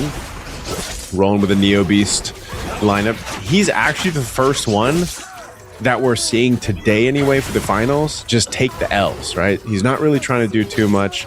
Just trying to build up on his Neo Beast chest. It'll be sitting above 100 now, and we'll eventually see. So we might actually see Gideon be the first one to wait for that 300 point plus Neo Beast chest and then pivot. And the unfortunate thing about that, like we saw yesterday, when you play with that strategy, your pivot comes at a very spicy time. You know, you're not going to have too much health left depending on how he plays it out. So we'll see what the second go-go cards are going to be here. You also need to think ahead of like what items you take, at the carousel and at the creep round, because you don't want to end up with items that don't really fit the comp that you pivot into. So there are a lot of foresight required. Gideon did go for jump the gun, so you get extra 12 commander XP to hit a higher level, get an extra hero slot. But the most important factor there is hitting strong pieces earlier than anyone else. So that's the goal of Gideon. So when he cashes out the Neo Beast points and goes for a potential pivot and gets all the rewards, then he would already ideally have the pieces required to put those rewards on. Yeah, you can see that happening here too. Once again, I wonder if they're just gonna hold on to the other cards too, at least for the here. Now Gideon taking a look. I don't know if he's still gonna choose to go for the losses here. I mean, there's not too much that he can do, at least right now. He did 2-star. He's got the 2-star Brody with the blessing on him. Does have the PNK, so that's one way to play the lose streak. Play the lose streak. That's what I'm saying. Like his pivot might be pretty strong because of the PNK and then the chest. Like it looks like he's just gonna lose this too. Oh, the Focus did walk into it, so that's good news. He gets a 2-star Focus. Yeah, but trying to clear out as much as possible. He was able to clear out an extra piece at the end, so you take slightly lesser damage. This is gonna bring him down to 55, which is still okay, as he is 2 rounds away from the carousel from this point onwards. I think for anyone who misses like the old Tigreal, Kufra is your new Tigreal. So AoE stun, high base damage. Actually, Gron finally took his first loss just now. Yeah. But even then, his 2-star Kufra, which with literally the best item Best combination. items. Yeah, it's just the BIS. Look at like Oracle, Blade Armor. He's messed up, man. The Ancient Wrath. Ancient Wrath. Yeah. So good. Yeah, he's locked in. And then once he starts 3-starring, some of the front line, of course, the Mia. We'll see that. Let's take a look at Itagaki. He's still keeping the Toy Mischief there, but he's got the Bruiser Scavenger because he's playing for economy. So Itagaki's foundation is there, but definitely playing the long game again, even with a Kagura. He's pretty tanky. I mean, this Masha is actually doing quite a bit, but against this Yuzhong, he does have the shield with the Kagura, as I just mentioned. Should be able to get through. Yep, takes out the Yuzhong, even with the extra assist. That should be around there for Itagaki. That's what I'm talking about. So That's very strong. Even seeing it this early on, on a 2-star Masha, for example, it's like that's also just going to be more prevalent later on towards the late game. Just like in the actual game itself, Masha is one of the 1v1 kings, Gods. one of the 1v1 gods. Yeah, Thunderclap, and with the Kagura shield, the hybrid stats it gets, the War Axe, the Cast Claw. One good hit is all she needs to bring her health back to full, and 4 bruises makes it even easier to do so. So you leave her alone, she is probably gonna board wipe you. Itagaki, I think, should feel pretty comfortable. Even for Shadow QC, he already has access to the Edith, so this is most likely gonna be that magic build that we saw in the previous game by half the lobby. But he doesn't have the required items just yet, so it should be Grok winning out. Yeah, Gron's gonna win that one. This one, like Shadow QC might just be popping this chest around the 100 mark. He might lose like one more round or so, and then go for it. Itagaki, it looks like Itagaki actually lost a round here. So the only win streaks right now are for Gron, as expected. Like we were mentioning, we jump into another carousel round. Capacity for Shadow QC. Gideon's gonna get the glowing wand. Bruiser more for Cinta. Matt Pro will go ahead and grab that. The DHS, Rafaela secured. Gron picks up a Feather of Heaven. Okay. This is actually because for Shadow QC, it doesn't matter what place he ends in, he's gonna hit 18 anyways, as long as Itagaki and Longmai Pro doesn't win by the end of this. But it's quite scary when you opt to finally go for Neo Beast, and then the person right next to you is also going for Neo Beast. So you have 2 players basically committing to a lose streak strat, and then you have Tinta MCGG that unfortunately also is doing a variation of that because he is playing with the Diggy. So your 3 players that are basically tanking their health for a late game spike. And that means if you are Gron or Moon, you are very happy with the state of the game because you don't have to worry about these threats early on. So you can put yourself in a more comfortable spot for when that late game comes. Yeah, that's good for, again, Gron and Moon, as they're contenders right now currently in this game 4. If they are able to finish, first and second, based on how things are going, obviously still pretty early, puts himself in that range, to get to the 18 points, of course. So across the board, we still have Shadow QC getting hit. So he's sitting at 28 now. There's that chest. It's sitting at 121 on the Neo Beast. He's probably just going to go ahead and wait this out, do one more round. He's switching things out. I wonder what the move is for Shadow QC in this play. Ooh, Shadow QC is at level 7, so unfortunately you don't have the luxury to bank on a 2-star Edith unless you're super lucky because it's just 1%, and he's not going to have enough economy to hit the level required. So he will have to go for the scavenger to gain extra money, but he only can afford to lose one more round. And in this case, it's against Cinta. If he somehow wins this round, it would be great, but I don't see that happening with that Yuzong with a fully decked out armory. And a Terry. Yeah, so the Terry Bogard. This is his last chance. His Yuzong is just so strong from Cinta, man. Shadow QC is very little to lose here. He has the rock shield. Yeah, I was gonna say he was holding on the rock shield. That's what I was wondering too, because he didn't pick his second card earlier on. So essentially, he's bought himself another round on top of the round that he had. Plus, again with the chest, right before and the then creep round. Yep. Yeah. That's good. Let's see what Shadow QC will do here. Also, the third go-go card's coming in.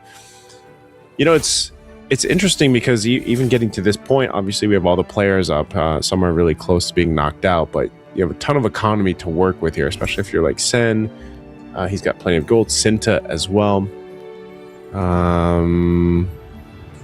Okay, so you got Solid Alliance for QC, Shadow QC, so hybrid attack. Swapping things around. I guess it'll also depend on what items he ends up getting here. The other go-go cards you have here too. Magic Immersion. Some... oh man, Gron actually got an Oracle too. So Gron's going to be harder to kill. he's working on the 3-star Minotaur. He's really, really close. Yes. Very, very close. Lungmat Pro over here, making things happen with his Bruiser Weapon Master synergy. He's got the Exorcist now too. Oh, he needs one more bruiser for the 6. He has a level 9, so should be okay. Shadow QC did take, I believe, the Domice and Winter Crown. Found himself a Benedetta. Had 3 Scavengers for the economy. But is really relying on just the raw stats of his board to win. For Longmat Pro, did get the 3 Scavengers, 6 bruises. So again, good economy, but great damage. Against Moon's comp, it might not matter though, because Moon's artillery might kill off the bruises before they touch the backline. They need to get rid of this Masha first. And the Masha just enough. Just the lifesteal. Dude, the Masha is a monster, man. You know, just because of the nature of Lungmat Pro's composition. Like, he switched into the 6 bruiser too right before that started, so that really does a lot. Wow, Sen ZT actually got 11 Mystic Mail synergy, so 11 activated synergy, so he gets the full benefit of. He does get the full benefit. Okay. Yeah, full benefit of the Mystic Mail synergy. Let's see, and he does have the Glittering Jewels too. So 13 free-shot refreshes. I think he already dumped all of it. Yeah, he doesn't have any more free-shot refreshes. And he hit level 9 pretty early because of his second Gogo card, Jump the Gun. This could be the beginning of Sen ZT, just coming back with a strong board just because he has level 9 early. The Mystic Meow, yeah. We didn't get to see this at all yesterday, by the way. So this is the first time, if you watch semifinals and grand finals, that you see the Mystic Meow at synergy. Let's take a look at the Shadow QC. He's up against Moon, as we were just talking about him. And I don't know, man. Shadow QC looking dire here against this. Hayabusa. Benedetta doing work there. Yep, the Hayabusa. No even items. That Cyclops there. No items. Oh, man. Shadow QC taking a shot. Still has the shield, but he's got one more round at him. Moon, very, very strong with this synergy. And Shadow QC just has to pray that he gets one more round in this, because he's guaranteed a spot on the podium. Long as we get one more round, we go into game 5. That's all he has to pray for, which is the silver lining.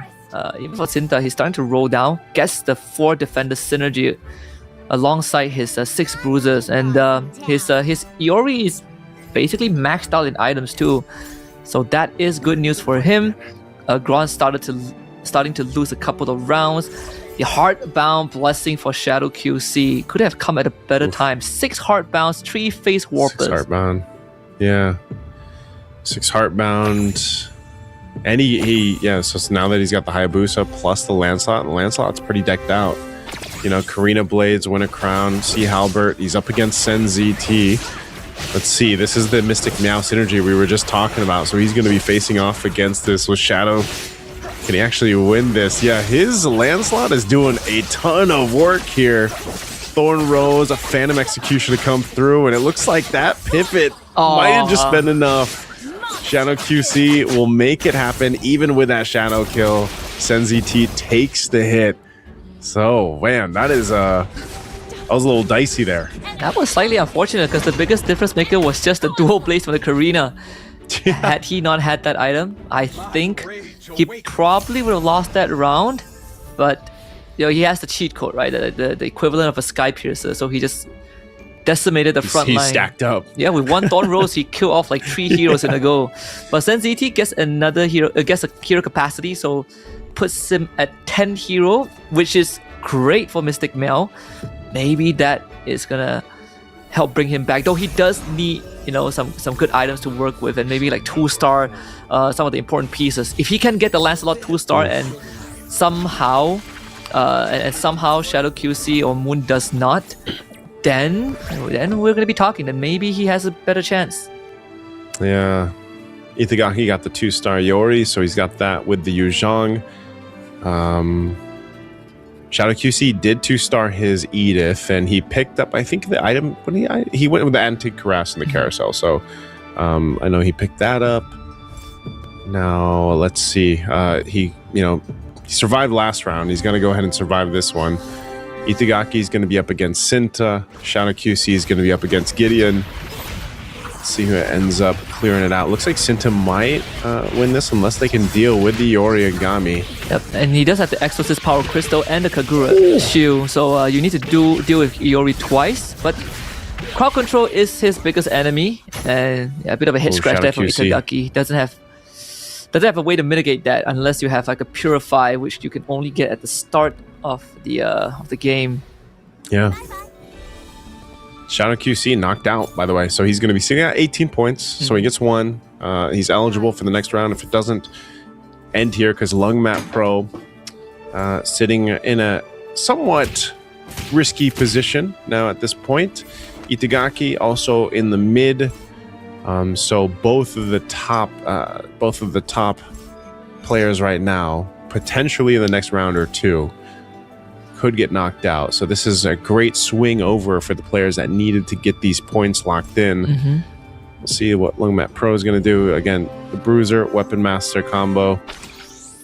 Relying on that Yu Zhang. Shadow QC just needs to pray. Pray hard. Though, the magic damage from Gideon is too much, and Longmat So Pro much. absolutely destroyed the Yeah, he got deleted, man. PNK paid off. 6 Stargazers. So basically infinite mana, you can cast your spells. Your spells basically have almost 0 cooldown there. It is going to be a problem because it's one of those synergies that is hard to get right, but once you get all the right pieces, it's almost impossible to stop because they just melt your entire board. All right, creep around here. See what Gideon can do. I like this. I like seeing the Stargazers work, man. I like seeing it come up because it's just not too often you see like the magic build lineups work or the Stargazer builds even. We'll see what items are picked up after this orange creep round. Even looking at Itagaki, you know, potentially the one who's eligible to win this, I don't think he fully has built out what he wants to. I mean, right now he's currently playing into the Origami. Yeah. He's got good economy though, so he's actually going to go ahead and spend it on the rolls here, see what he picks up. See what he changes. He's going to get 2-star Yuzhong. Oh no, he's at least got that. So he's trying to go for, I guess, the 3-star. Man, ideally, Hayabusa doesn't work as well. I think now his biggest enemy is his next biggest enemy is probably Gideon. I think Gideon just melts his front line. That Iori doesn't really matter, even with the shield. And the creep round actually offered him damage item for both. So he doesn't really have a defensive way. He just has to power through the opponents before they ramp up. Well, he's up against Moon. Good kick. Yeah, good kicks. He's got the Kagura shield, so you might actually be able to clear this. Again, relying on the Exorcist that he got earlier on. So yeah, he does it, wins the round against Moon. Gran takes a hit up against Gideon. So this is all very, very close, Husky. I mean, across the board here, some of these shifts are just happening based on some of the items they're getting. Again, the luck of the refresh, right? The shop. Because of what everyone is really trying to get. I mean, even if you look at Sen, Moon alone, Sen, he doesn't have much gold left, but it looks like he's trying to get that 3-star Busa. Itagaki, back to him, he's hunting too. He's basically locked into the Cho carry because he has the Exorcism and 6 Exorcists, 6 Exorcists, 6 Bruisers, everything dumped onto the Iori. So if the Iori dies, the round is basically over for him. But on the other hand, for Gideon, if he wins, he'll be eligible as well. He needs exactly 8 points, and he's in a pretty good. Here we go. Oh, here we go. Gideon and Itagaki. Is that Yorigami going to be enough, man? Even with the Exorcist, he already has that shield. That's quite a bit, but the Valentina and the Farce are just doing so much. You can see him react there on the camera. Itagaki. Gonna have to go ahead and bow out of game 4. It's too much. The spell slingers, they're just way too much to deal with. There really isn't an answer to that, right? The only viable way is that you blow them up first before they blow you up. It's, you know, the classic is your textbook definition of a brawl server.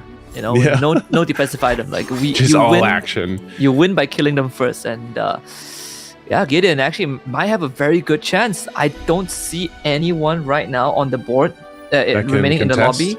Mm-mm. Yeah, like because Cinta is going for 6 bruisers, and we know it's ineffective.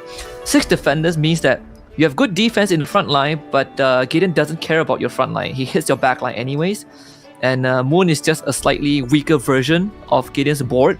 So I think Gideon's got this. Yeah, that'll put him right at 8, like you said, right at 18. So we'll see what ends up happening here. We're going to take a look at Moon. He's up against Gron. Gron has done the standard meta lineup that we talked about. You know, having that Mia there.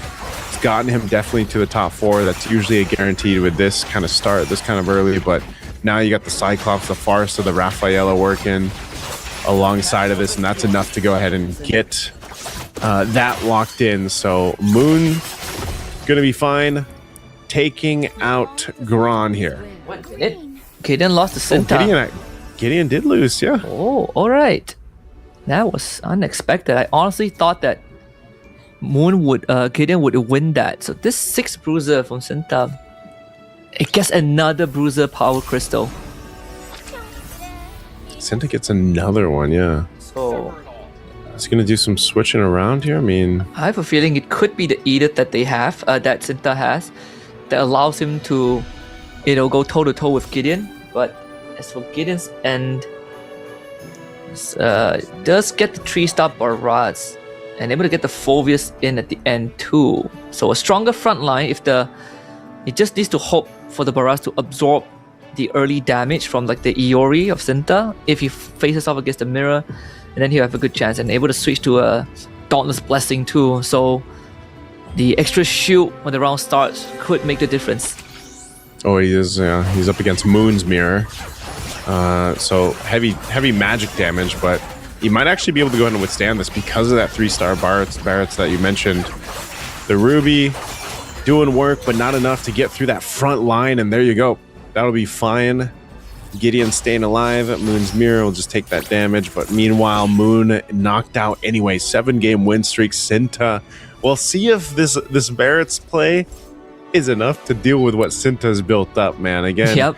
the Yorigami, the 6 out of 6 bruiser with the Exorcist just seems to be a problem. And I'm not sure. He might be able to actually even get, the 3-star Yu Zhong, if he's able to. If he hits that, it would be lights out. But let's see if Gideon gets through this round, he has a creep round as a buffer. Either way, one of these 2 players will get to the 18-point threshold. I think for Gideon, obviously this favors Cinta anyways because he has enough health for 2 rounds. But for Gideon, it really comes up to the Rafaela. Oh, let's see. See if Gideon has enough to pull it off. There's a lot of heavy shields though too from Cinta, and it might just be too much, man. Yeah, the barrage onto the Cinta Rafaela. and Gideon. Ooh, Winter, can Gideon pull it off with the Barretts?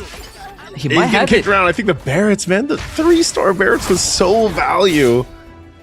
He gets around, then we go into a creep round. So that is crazy. That's crazy for Gideon. This is our first time that we're getting to, I believe, right? Yep, The Lord Minion creep round here in 4 games. In 4 games, yeah. And I think if you are Cinta, you are hunting for the Yuzong. Yeah, that's why he puts in the Leona in this round so he can get some extra econ, 3 scavengers, and he has 22 gold right now. So by the next round, he's gonna full send it and go for the Yuzong tree, and that is his key to winning the game.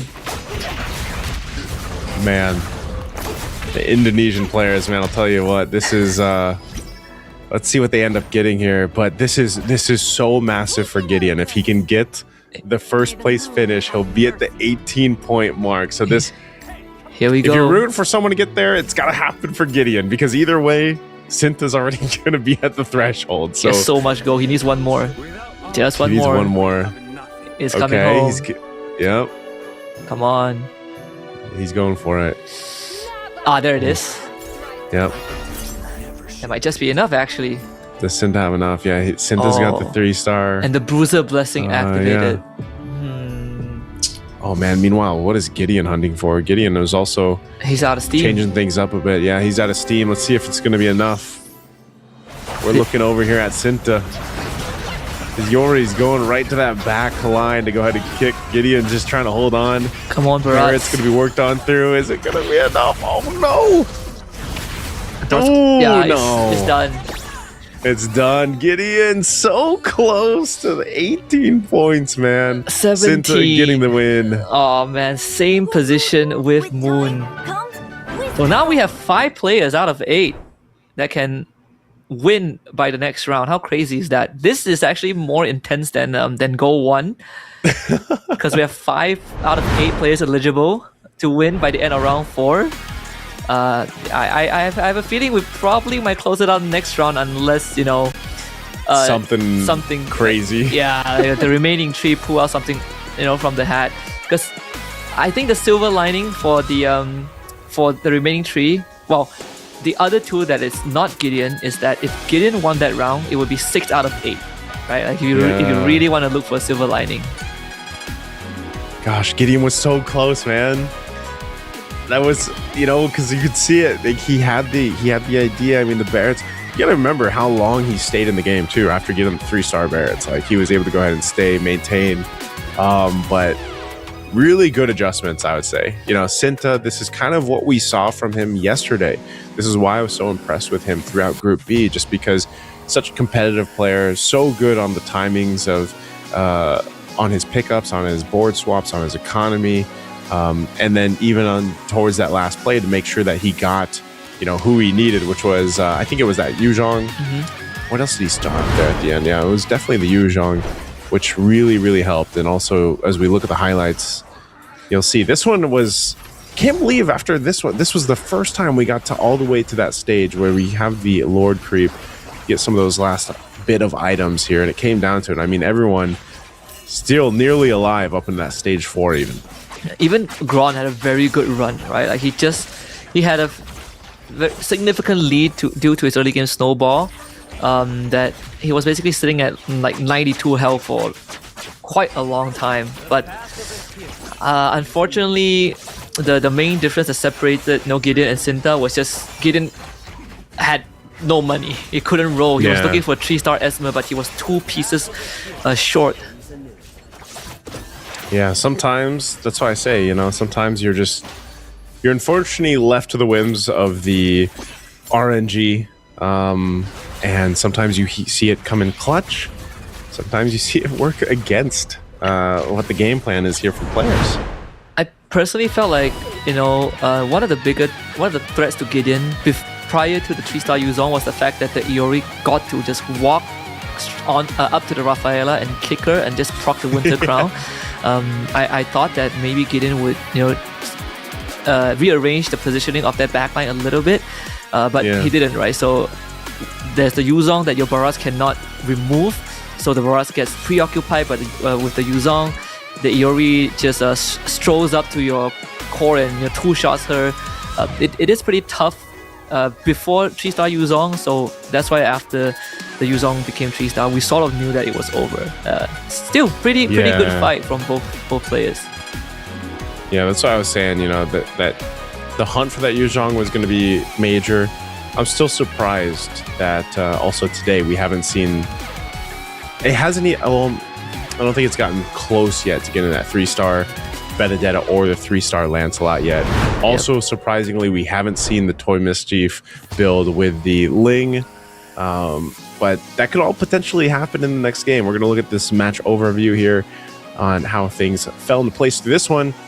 Again, unfortunate for Shadow QC. I just felt like he was so dominant in Group A, and I was really curious on how he would perform here. He's still relatively, overall, he's still been really competitive. It's just this one, I feel like things fell flat. He really wasn't able to do too much, even for Wingmat Pro on the Gushin. So this is where we get in the territory now, Husky, of what other commanders do our players that are especially eligible for winning now that they're sitting at 18 plus points. Is this where they pick their best commanders? Is this where they pick the most solid game plan that they have practiced countless times to get the championship here. I think if you made it to this point of the finals and you haven't reviewed your ace yet, you are one, pretty good at the game, and two, you're kind of lucky as well. I think the PNK would keep getting picked up from this point onwards. Right? We saw it from game 3. I think the first PNK, the Gusion, came out in game 4. So I wouldn't be surprised that whoever hasn't picked up Ruby or Minotaur yet will most likely go for those two. The Fanny as well is going to be highly contested, but I think the PNK will remain a constant because it has gotten, I think, 2 top 3 finishes back to back. Yeah, we're taking a look at the standings right now. Once again, if you guys are just joining us, you got 5 players at the 18-point threshold and above. So what that means, the highlighted names there, if they win, if they get first place in this next game, they will be the champion. And so if you're looking at it, you're thinking, well, potentially those other three players, if they can get the win here, then we'll get to another round. But having 5 players locked in already at that threshold, and those players, those names, by the way, it would be crazy because of, again, Shadow QC being one of the players at 18 points exactly. Like, if he's able to just go ahead, because it was crazy, man. He was doing some crazy things in Group A yesterday. He was. And so that's why I'm really curious once we get to the selections here of commanders on what they decide to do, because there's a potential for it to be a really big showdown in this next game, the game 5. Yeah, I think like there was an interview I believe we did last year. Was it? I believe during Gold 1 with it's either Finn or Ken or Chen FXL. It's either one of them that are the finalists, and they did talk about how the meta can just shift, in between stages, right? Like what you saw in the what we saw in the semifinals yesterday doesn't feel like a thing today. Like the Link, for example, it was not existent. The only staple, Minotaur Mia. Yep, Minotaur Mia, right? The only staple. But today there are a lot of different answers to it. So it's constantly evolving based on who is in the lobby. And today it seems like the two, we went from, Mia, Kufra, staples to now looking at 6 bruisers and, 4 stargazers or like 6 stargazers. And sometimes a KOF weapon master come in. So quite a drastic shift. But I think for MCGG enthusiasts, we still have a chance to go all the way to Game 8 with the condition that obviously, because by the end of this round, if the 5 eligible players don't win, we will have 7 out of 8 players eligible to win. Yeah. So our only hope is that whoever is in the last place, I can't remember his name all of a sudden, but the only way for him Moon, to I think it's Moon, right? Yeah, Moon. Like the only way for him to win is to drag it to match 8. That's where everyone will be eligible. So yeah, it's a tall task, but we've been there once. Could happen. We should be jumping in the draft shortly here. Yep, there it is. So let's see what commanders are brought out for Game 5. Again, you guys can see here everybody that's locked in for 18 points and above. Gideon was so close, man. Now he's 1 point short. So he's got to be one of the ones there. PNK is actually going to be picked up by Shadow QC. Mm-hmm. Okay. So Popo and Koopa there. Mia for Itagaki. So it sends ZT. That's the one with only 8 points. Yeah, he's the one that really needs to pray for Game 8. He's gonna go for Kagura here. Yeah. There's the Yuzong for Gron. So one of the few commanders that you're looking to just get a massive power spike and try to use that to push yourself to first place. The 1-1 out for Moon 2. The Nana for Gideon. So there's a chance that Gideon is looking for a lose streak strat. Not that it matters too much to him because he is at 17 anyway, so last place still guarantees him a chance to win as long as everyone else doesn't. But this 1-1 for Moon, it's pretty interesting that he pulls out the 1-1 here because I felt like you could have kept him for the next round since you are going to get 18 regardless.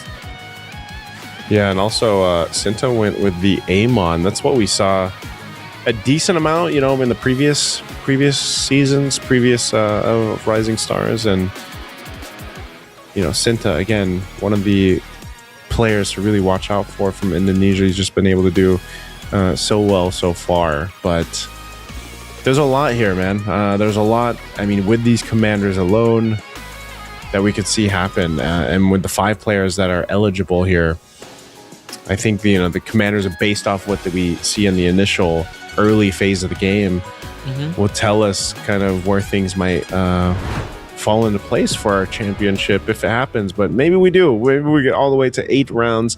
We'll see what happens here. We're jumping into Game 5 of the Grand Finals here. Once again, it's Rising Stars Season 5 for Magic Chess Go-Go.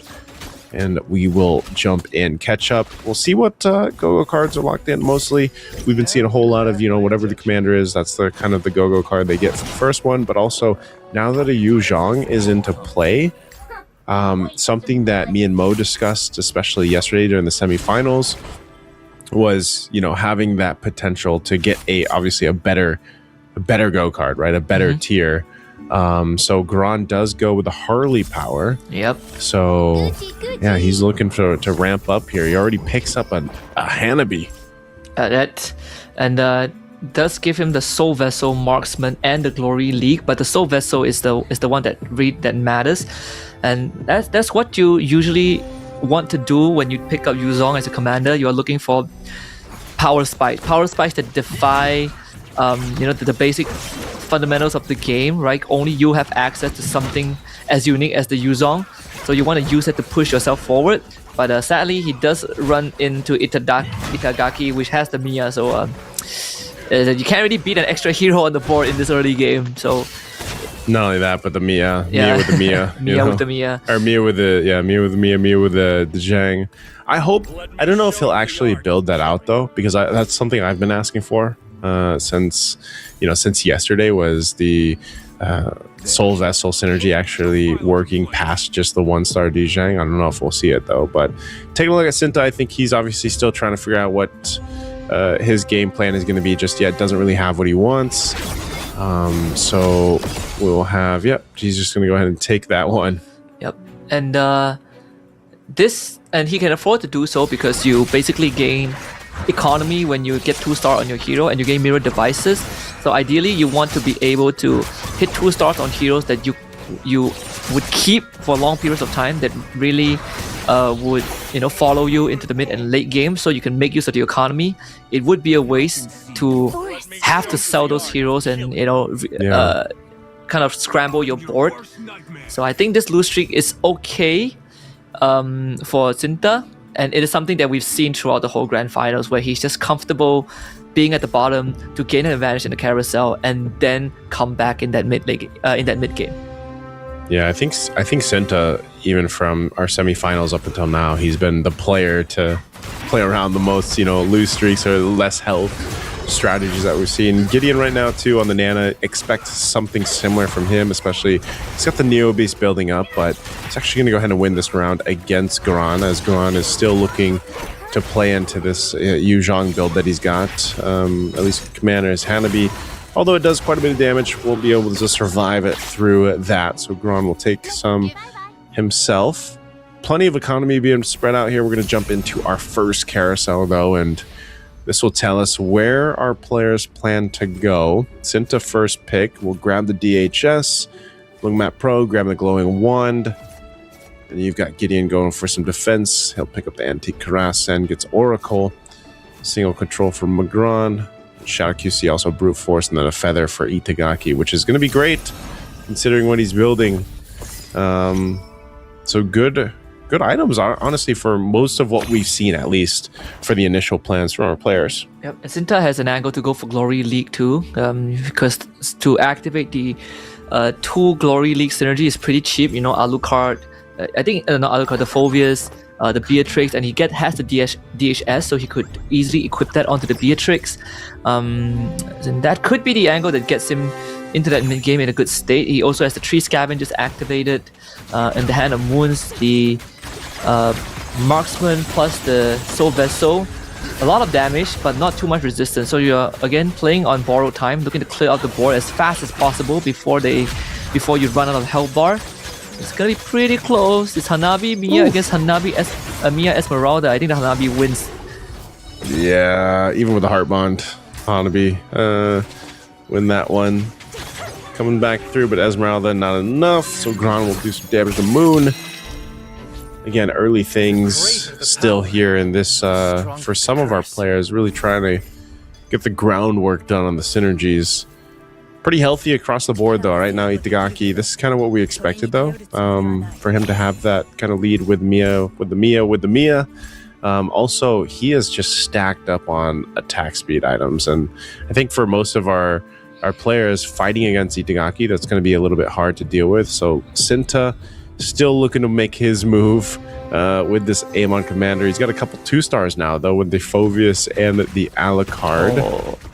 And the Shadow QC copies the Phoveus. The Phoveus walked right into it. And the Leona is in the back line. This Mia should take care of her. DHS is being the big difference maker in chewing through the front line. And the Alucard is still alive. The Heart Bond taken care of. And this should be doable as this Alucard comes back up. And this is sort of what we set up to be a potential case for Zinta, where he gets the item that, you know, that fits the early synergies that he has, and he can use that to go on a win streak. The Glory League, the DHS, the Marksman, triple scavengers, things are falling into place. He has economy, he gets extra when he 2-stars a hero, and he gets a mirror device at certain points of the game. Which then gives him gold too. Yep, gives him gold as well. Yeah. What's his second? Then for his second card, he gets shop refreshes, right? Yep. So he's going to grab Glittering Jewels.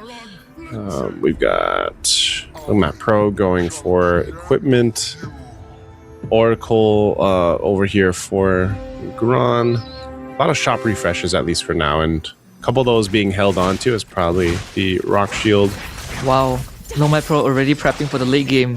It's going, went for the cyclical support. Every 9 rounds you get an item. Does have the Aulus on the board right now, and the round he's going for Toy Mischief, man. Yeah, the round he won was with the Aulus Weapon Master, the 3-shot Aulus. And now you guarantee yourself better chances to get the items that you want the longer the game goes on. So this could be the turning point where he stops, bleeding out too much HP. That would be the ideal scenario, because he is on that 4 lose streak due to the Diggy. Yeah. We're looking at Sinta right now. Again, playing around. Let's see if he beats Long Map Pro here. Again, he doesn't really have anything fancy, and it's funny because he's also just rolling with the Scavenger. He's probably going to lose this round. But that's kind of his move. That's the plan right now anyway. We've seen this Aulus do crazy things. He's got great items. But the Beatrix and the Mia are actually going to be able to pull this through. Yep. Just a slightly better damage with the Marksman synergy, just extra attack speed, and then you get extra attack speed basically. Again, the DHS making the difference. Has a 2-star Minotaur that he can pick up. There we go. And now gets a mirror device as well. The economy is coming through 4 Glory League. Gets himself the Roger too.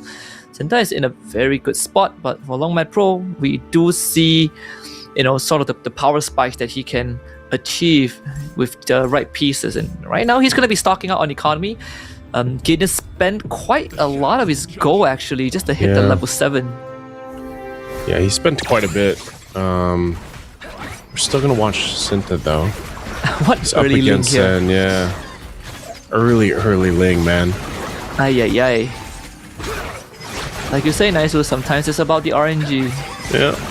RNG obviously playing a big part of this. Itagaki on a 7-game win streak, by the way. But yeah, this Ling is just going to go ahead and do a whole lot. Can he actually get through this? The 2 stars, the Beatrix, even with the Tempest Blades. I mean, he's got a Haas Claws, but yeah, he's going to clear out that. Oh, wow. The Beatrix damage. Ignore it. This, it's 4 Glory League, so what's the numbers again? I think, if I'm not mistaken, 4 Glory League gives you like 2% hybrid attack every every 2%. second. Every second. With the shield as well. Mm-hmm.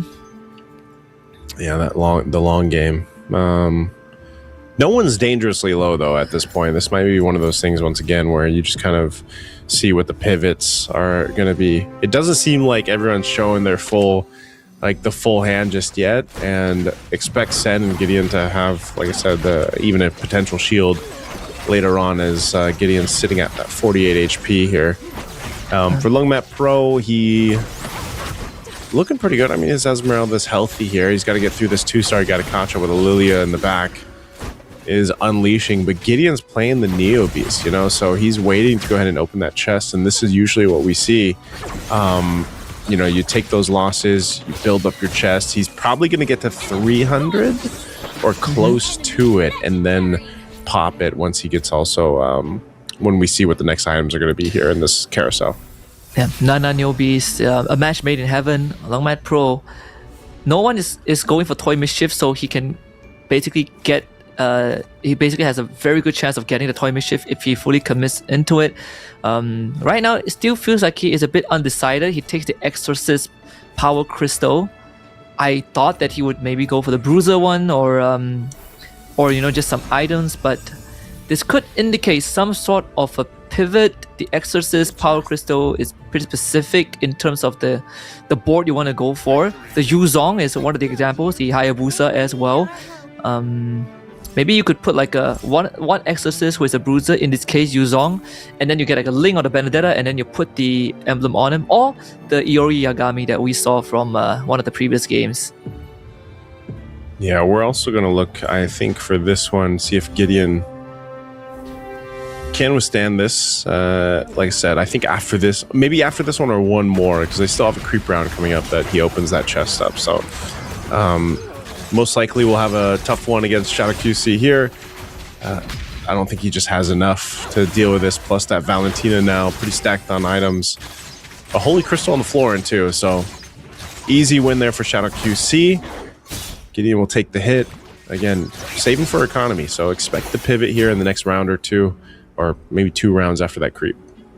I have a feeling that he might have the Rock Shield because he's still holding on to his Go-Go card, his second one. Yeah. Most likely has the Rock Shield. So that's why he's willingly taking that loss. But every single time you go up against a board with Heartborn, you are just prepared to lose extra health because the Heartborn pieces stay on the board if you don't take both of them out. Got Defender. Need one more round, maybe 2 more rounds to get the 300 threshold. So might have to go very deep into it, but luckily after this round it would be a creep round, so he can definitely go 300. Yeah, that's what I was saying. I think 300 is the magic for the magic number for him anyway. It's up against Gron, so Gron still again, he really hasn't needed to do too much, even starting off with that early Hanabi. Should be able to clear this out. Gideon doesn't have the BIS for the Mia. Needed the Golden Staff. I think with the Golden Staff he would have 100% won this round, but now it's going to be slightly closer. The Winter Crown on the Kufra pop actually will end up costing him the round. Oh, but that because it allows the Bruiser to just access the back line. Yeah. Okay. So he's got 10 HP. Creep round next. His chest is at 300. So this is where we see what all that patience, if it's going to pay off. And he did have the Rock Shield, so he's got that. What else do we have here for go-go cards? Reinforcements, whole lot of reinforcements, and of course the trust funds too, playing into that gold. Itagaki, wow. Man, he's stacked. He got the Defender Crystal as well. Itagaki's still undefeated. That could mean a 6 Heartbound, 6 Defender comp for Itagaki. Yeah. That is the dream. With the Mia, like commander. With the so Mia, like that's kind of the cherry on top for that. And again, Itagaki's in a great position to potentially win it all here unless someone has an answer to this.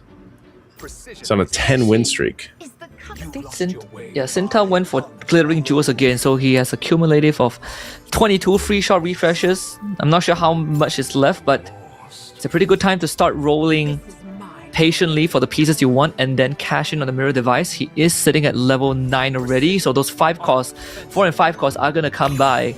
And this could kickstart his engines to go on that win streak. He could be the answer to Itagaki just because he has better pieces. Yeah. I see the change happening here too. Gideon You see it. He ends up having Glory League with the Defender. Let's take a look at Cinta though. Cinta 6 Glory League. This is scary. He has Cinta and Gideon.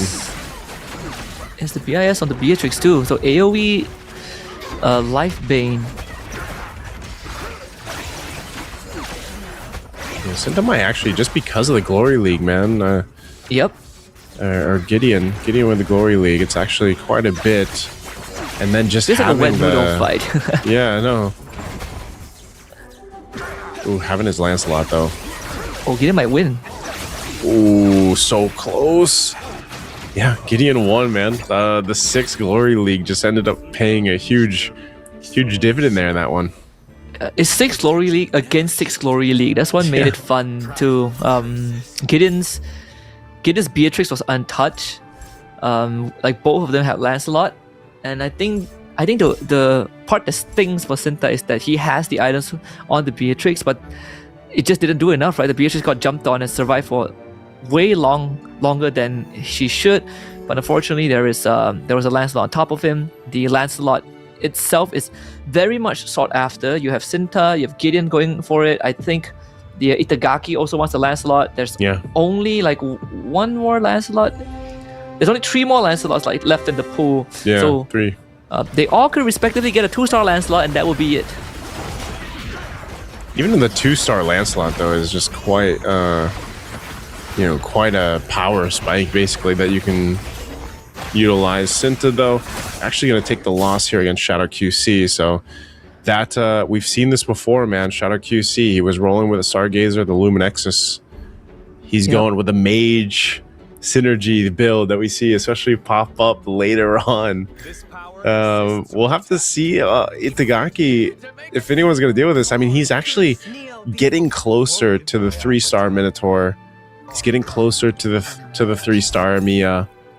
The Kufra too. Yep, his the Kufra. He needs 2 more Minnow, or 2 Cinta more just each got it. pieces.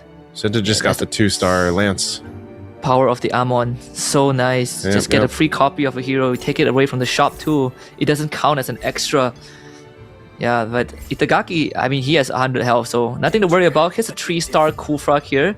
Needs 1 more Mia and 1 more Minotaur. He can definitely afford to wait because you have a carousel round. You have a creep round coming up after this.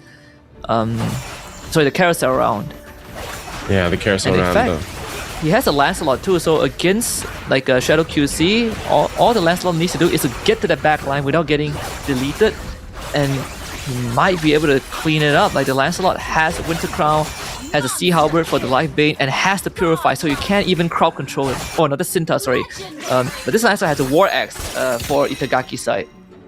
Yeah, I'm also seeing a little glimpse at Gideon right now, man. The Glory League is just doing so much.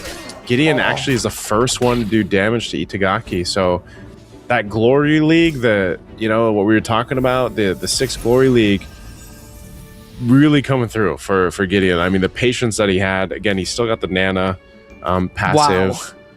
Then he picks up another Heart Bond, the synergy too. Yeah, Moon gets a capacity. Same for Sen ZT. Lungmad Pro is out of contention, so you just have to sit on the sidelines. Itagaki, unfortunately, he's been winning too much, can only go for the Heart's Claw. This is where he might start falling off because he was high rolling for the Heartbound and the Defender synergy.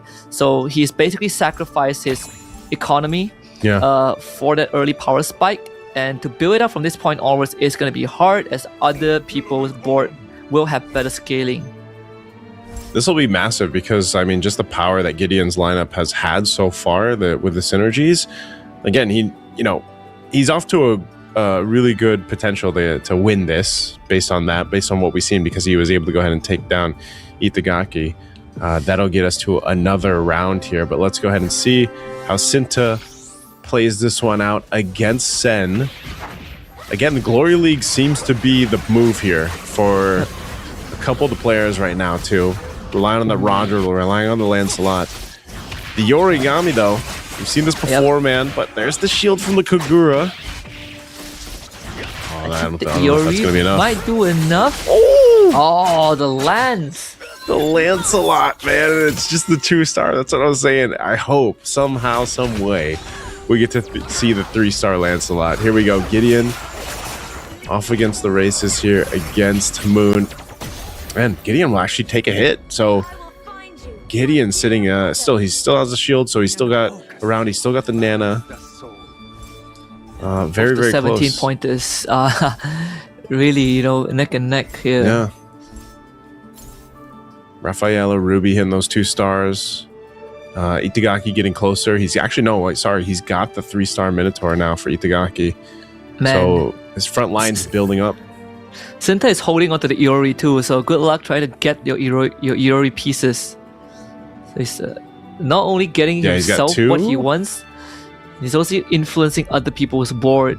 This is what you got to do. It's one of the, it's one of the strategies. He sees who wants the origami. So we'll take a look at Sinta. He's able to go ahead and win this against Moon. Moon's lineup. Actually handling that front line pretty well, man. It's that magic lineup again. It's the Lancelot that's the problem now. The Lancelot is tearing through the back line. Like, his Ruby is doing a very good job. If not for the Glory League shield, this round would have been over long ago. But the shield is making sure that the Beatrix takes almost Lancelot. negative damage. Yeah, the Lancelot's so clutch, man. Man, it's Gron The is Lancelot- out. Sen is out.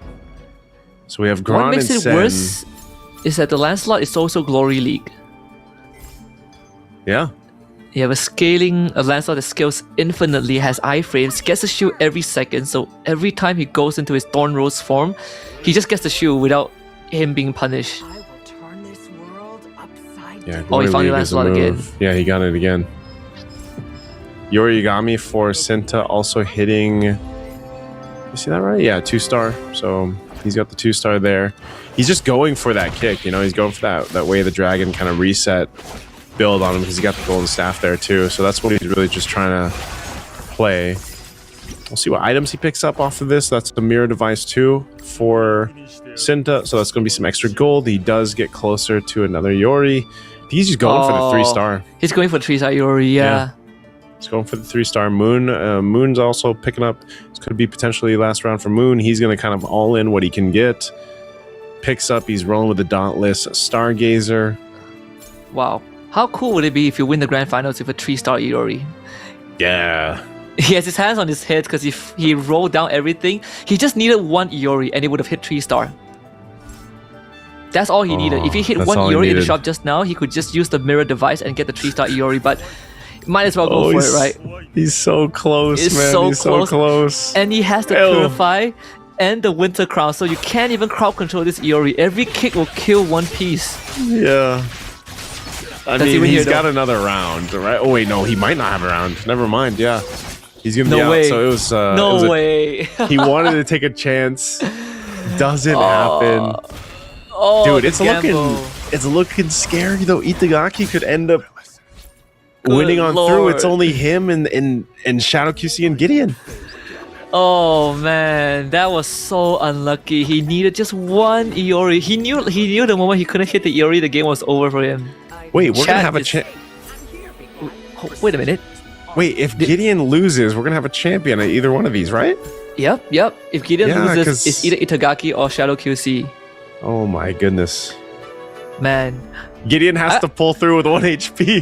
he has to. I was looking at the chat and everyone is going wild. Like condolences, commiserations to Sinta.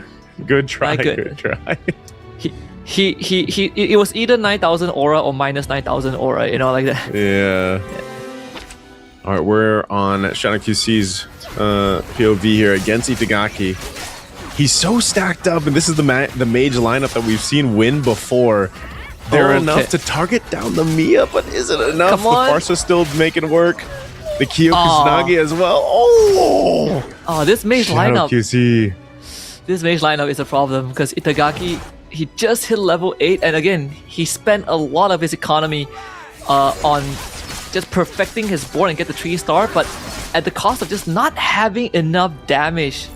Because the only damage dealer that he's relying on is the Mia. And that is not enough. You just don't have enough firepower here.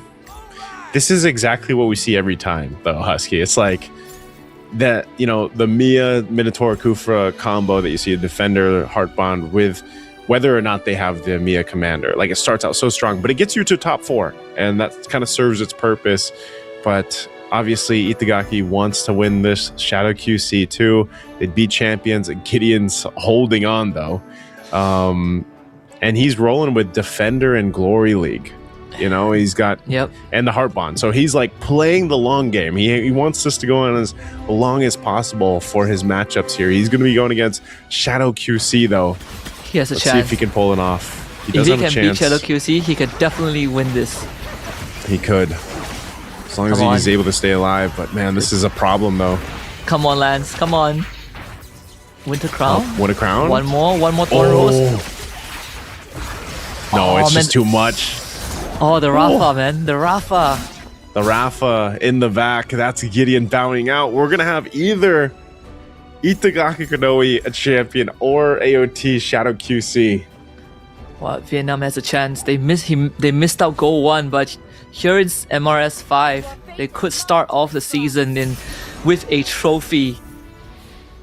All came down to this mage comp that was more of a rare sight yesterday, but became the key to win rounds today. KOF for Shadow QC too, and that means he can supercharge one of his mage, and I'm willing to wager he's gonna put it on the Rafa at this point, right? Yep, KOF Rafa. I have no idea how Itagaki is gonna win from this point. Oh man, Shadow QC. That's what I was saying. From Group A, so impressive on what he was able to go ahead and do and showcase us in the semifinals. Itagaki as well, competitor. There's still a couple rounds here. Let's see what ends up happening though. But could Itagaki keep this? This is usually where we see this lineup fall apart. That's the problem with this. So let's see. Shadow QC, Itagaki coming down with it. This Rafaela is stacked, man. Alongside the Farsa, they're going to be able to tear through this. Look at that. Even with the Luminexus, that's just so much damage. Even with the Heart Bond, you're going to come spawn back up and you take a couple feathered airstrikes on top of the head. Shadow QC will take that one. Itagaki's got one round to potentially make something happen here.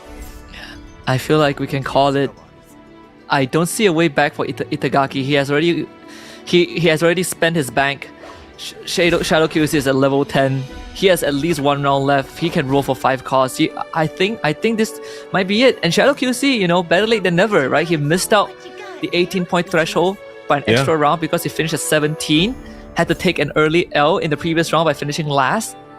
And now comes back swinging with this PNK. And you are asking me, like the commanders that would be shown. I say the PNK is a core part of some of these players. And what do you know? The PNK might be the reason he wins the finals. Well, here we go. Shadow QC with the PNK. He leveled up the K, the Gushin. He's doing work. Even with the Lancelot attempting here from Itagaki, it's still the same combo. He put the Rafa on the other side. Farsa over there. Heart Bond's going to be triggering. Shadow QC, can he cap it out? And he does it. We have our champion for our Rising Stars Season 5. It's none other than AOT Shadow QC from Vietnam. Cue the music with the lyric, "This is the end" here, because it was pretty clear at one point that Shadow QC is going to win. Congratulations, bringing it home for Vietnam after missing out on goal 1. What a way to start the season with the PNK as the signature for the championship round 2. Just a great finish there. Gosh, I big shout outs to Mo too, by the way. I hope he gets to see this because he said the same thing. It was like when you watched him play in Group A in the semifinals, we were both like, man, we can't wait to watch Shadow QC play in the finals against the group of death survivors from Group B. And he goes and does it, man. He goes all the way, ends up getting the dub here, gets the championship. Just congratulations to Shadow QC. You can see that, he's very proud of himself too. Phenomenal. Also, because I just want to say this is one of the more unique synergy compositions that we've seen from yesterday and today. And who would have thought it'd be this Stargazer, KOF, Luminexus, basically synergy built in with, you know, his multiple 2-stars across the board. We knew how good a Rafaela could be too, but having that Rafaela, having the Edith as well, it's just, and then the Farsa, you know, and I feel like he just really, he was able to get the items that he needed too. Like that was so crucial for this lineup. I personally think Mo is a seer because way before the tournament starts, he texted me and he was like, yo, KOF Luminexus is the thing. And guess what? KOF Luminexus won the finals, you know, with the PNK. And you did say that Shadow QC is the guy to watch out for, and he came out as a champion despite having a rough round 3 and 4. But this is the second time that Indonesia were so close to tasting the trophy, and then they missed out on it. Happened in Go 1, happened here as well. I think the person that is going to have a hard time sleeping for the next few nights is definitely Sinta, because man, gambling with that Amon with everything and just missing out one piece, sometimes it feels like destiny has something else to say about it. That was such a good try though. You know, sometimes I think if you're in that position like we saw from Sinta, it's like, you know what? Sometimes you got to go big or go home, man. Yeah. You know, and yeah, it was just, it was unfortunate because think how, I don't know, I guess we got to see it in the semifinals yesterday, like how clutch it is to see that 3-star, you know, that 3-star 5 gold cost come through, and like he was trying for it, he was getting close, but because yeah, if you get that, if you end up making that happen, like that's basically checkmate. Like there's not much you can do against the 3-star 5 cost heroes. And you know, if it was for the championship, why not? You know, why not go ahead and attempt for that? But yeah, I don't know. This was I kind of wish we could have gotten to the 8 games, but with the nature of like how those games played out, Husky, and you know, so close down to it. But like you said, before we even got into this game, it was like you already got 5 guys locked into the threshold, you know. They're all playing out of their minds, by the way. Like even when we had at one point, Moon was only at 3. I think he was at like 3 points at one point, and then he ends up winning. Like everyone was highly competitive in this final, and you just couldn't necessarily pick one person who was going to end up winning this. Yeah, I mean, Gideon was like our hope to get an extra game, right? But in the so face close. of Shadow QC, there's just no way Shadow QC was. Again, he solidified his position.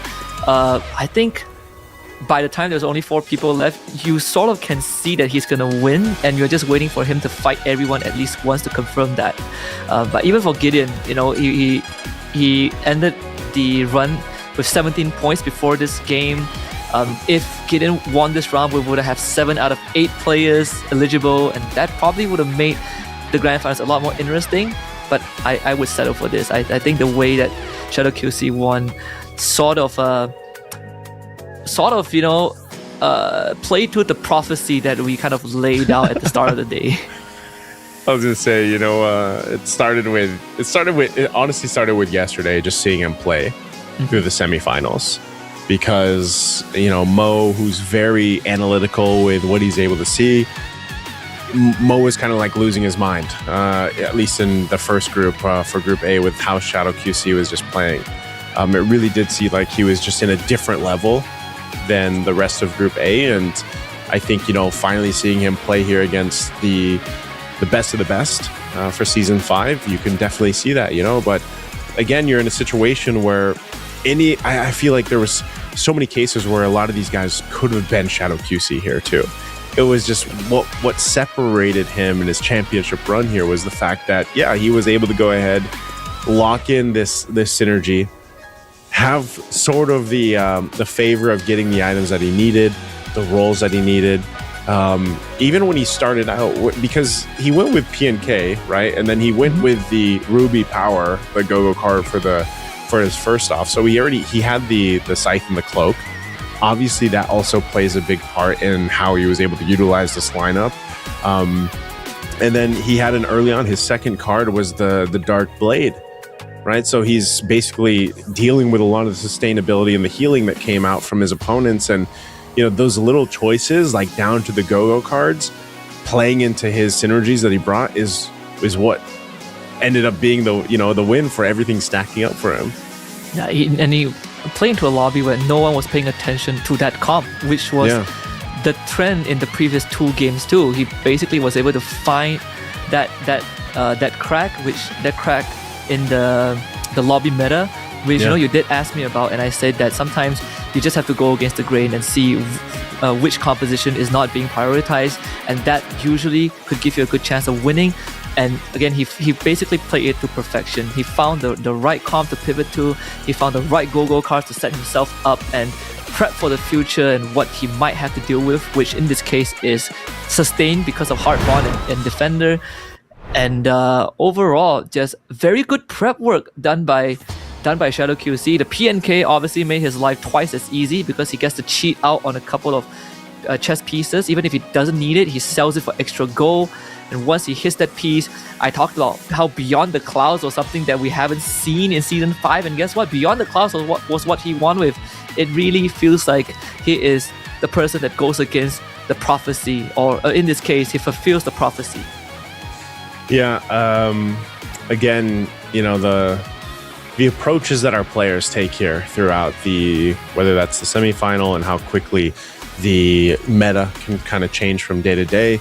This is we did see some similar things from the semifinals, but we saw so many unique things, I feel like, here throughout our finals. And that's what I really liked seeing as we take a look at that championship lineup, the champion lineup for this one and for the whole thing here from Shadow QC. Again, just able to go ahead and, make this all come together. Part of it was the patience on his side, but also just the ability to stay calm and collected and make this composition work for him.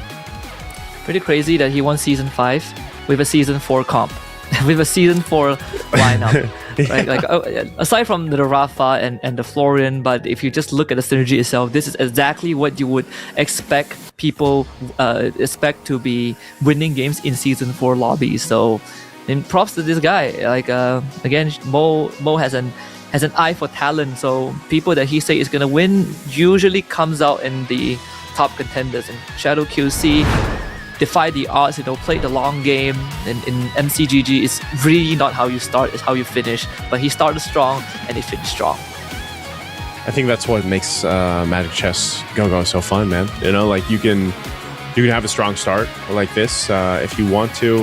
We saw Itagaki Kanoe have pretty much one of the longest win streaks so far in the finals, I would say, until eventually it was answered. And so if any of our viewers out there want to start getting into Magic Chess and you want kind of at least an opportunity to get to the top 4 where you're not losing stars in your own ranked games, well, hey, you know what? Pick up that build, right? Go with the Minotaur Commander or the Nia Commander, build the Defender Heart Bond lineup if you want to, and you'll at least go ahead and start up, right? Because again, I'm thinking about the statistic that there's so many new players competing here in the esport of Magic Chess Go. 75% was the statistic. So that also means we have a bunch of new players coming into the game. And within my own streams, within my own community, a lot of people have decided to pick it up. I actually tell people, because part of my community is also the gym community, and they always need something for the cardio, Husky. Yeah, and I always tell them, you know what? Yo, just pick up Magic Chess Go, play it on the cardio machine. So hopefully you're on a good treadmill or something, and your cardio sessions will go by so fast. I think an average game of Magic Chess is like 30-ish minutes almost. That's 30 minutes of cardio. I mean, it's enough for the Stairs Master as well, right? If you're doing that as a part of your routine, instead of staring at the screen climbing? Where you are rock climbing, not really, right? It's against the rules, but it's a good pastime. Here's the final standings, of course. Just to clear up the confusion, even though Itagaki has the most points, the winner does go over the Shadow QT because he did win the most recent round. Yeah, so technically he's going to be bumped up there. And then because, again, placements still matter here for the prize pool. So if you guys had missed that at the beginning of the stream, that's what our players were competing for. They were all competing for a prize pool here. Again, the champion was getting somewhere around 3,000, I believe it was 3,000 for the champion. So AOT Shadow QC will be taking that, and then I believe that it was 1,800 for second place, 1,800 USD. Third place was getting 1,000. Fourth place was getting 800 USD, and then fifth to eighth place, as you see there, will be getting 500 each. So everybody getting a pretty good chunk of the prize pool. Yeah, and again, for people who might not understand how the rules work, the standings might have shown Syracuse in third place, but because of the format, he is the champion, with Itagaki finishing in second and Sinta finishing in third. So all you gotta do is to move Shadow QC's name to the very top, and then from that point onwards, it will be second to eighth place. The players, they fought valiantly today, right? Only Sen ZT really had an incredibly tough time. Like, his best placement was, I think, fourth, fifth place. But aside from that, everyone else was basically, were essentially finishing top 4 at least once. That's why I said it was highly competitive. It's one of those things where you just, and for the people that might have just been tuning in for the finals, you guys got to see a lot of really good matches for Magic Chess Go-Go. And the cool thing about it is, again, you guys can go ahead and take kind of these concepts of what you're seeing and try to replicate them yourselves, and I've definitely taken some of these commanders, like some of the meta that you're seeing. I know I've had people just message me just today after I posted that we were going to be doing the finals today, of them finding out too, by the way, that you can download Magic Chess Go-Go on your PC. For some reason, there's a ton of people that don't know this.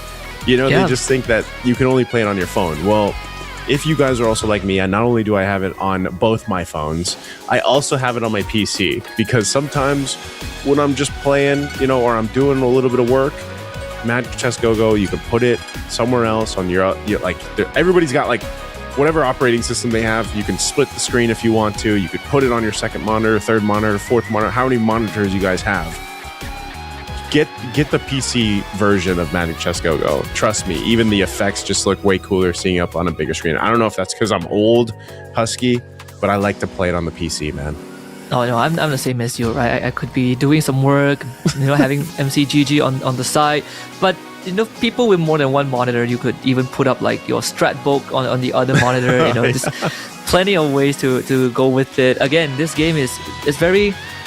The HUD is very friendly as well. Whatever info you need to know is there. They have a glossary for terms you might not understand. Yeah. It's really good. And even in game, you might have seen it on the screen a couple of times, where if you're looking for specific hero pieces, the game tells you how much is left in the like pool. A thumbs up. So you don't get to roll for nothing, and you can even notify everyone else in the lobby what a particular person is going for, so you could maybe mess him up. Plenty of interactive ways for you to go around in the game, whether you are someone new to it or you're playing it for a long time. Those were all concepts that I had to learn like over time, because obviously when I jumped in the Magic Chess Go-Go, and like a lot of my community has, I just tell them, just have fun with it.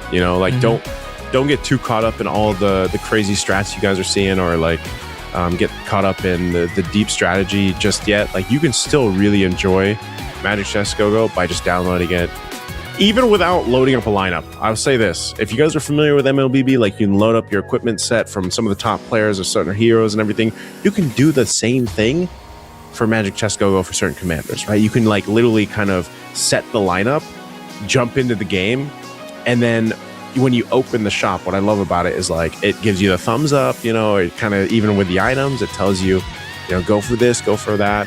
So the barrier to entry for Magic Chess Go-Go is very low, I feel like, for if you want to just start, and as we get through more seasons of Rising Stars, I think the other cool thing here, Husky, is that they can join it. They can join those the qualifiers from their own home. They can join the online version of it, and then eventually, maybe one day, those people watching this right now will be casting them compete in the future seasons.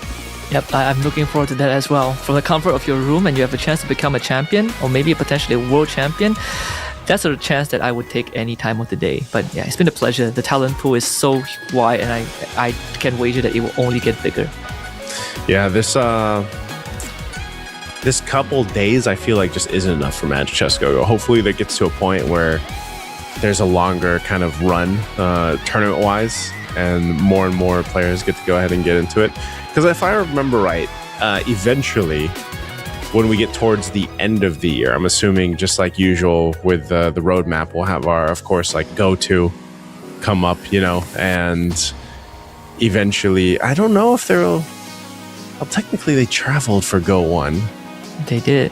You casted from home, though, right? Yeah, you casted from home. Well, we did it from home, but the players were there. And the players were there. I didn't get to see it on ground. I'm gonna have to go back and look at some photos or anything of that because, we were there in Indonesia. So it's like I wonder what the plans for Go 2 are right now. I will say that's it's been great to see. It's been great to see the competitors. It's been great to go ahead and see these different synergies and everything else that we've seen in the past 2 days. Again, congratulations to Shadow QC. Very, very well deserved. Any last thoughts here, Husky, before we close out? I think it's been a wonderful finals. Again, the talent pool is as deep as the ocean. We've only discovered 5% of it, if I remember correctly. And I just hope for more MCGG actions down the road, and hopefully we get to explore more of how in-depth this community actually is. And it's pretty welcoming, pretty easy to pick up, and I look forward to more new faces. Okay. Thank you so much, Husky, for joining us, and everybody that joined us in the chat. Don't forget to follow the official pages over on Facebook and at TikTok, the global pages for Magic Chess Go-Go. That's me, Naisu. That's Husky. That is our Magic Chess Go-Go Rising Stars Season 5 Finals. Again, congratulations to Shadow QC from Vietnam. We'll see you guys in the next one. Until then, take care, good night, and we'll see you guys.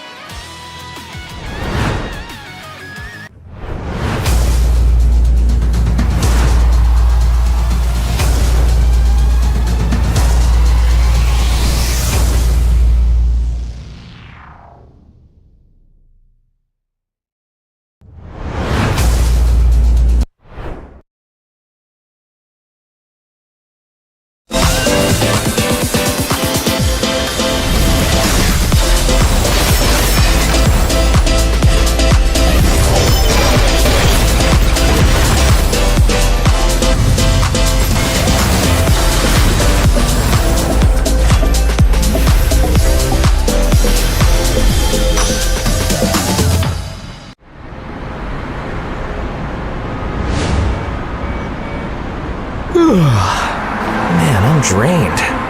Yeah, same here. Oh, have you heard the rumors about that group of masked vigilantes? Of course. The ones fighting evil and upholding justice every night. Some say their power gives off a bright flash, but no one knows who they are behind those masks. Ah, a light in the darkness. Sure sounds like justice. Well, I hope they're the real deal. Yeah, the nights would feel a lot safer.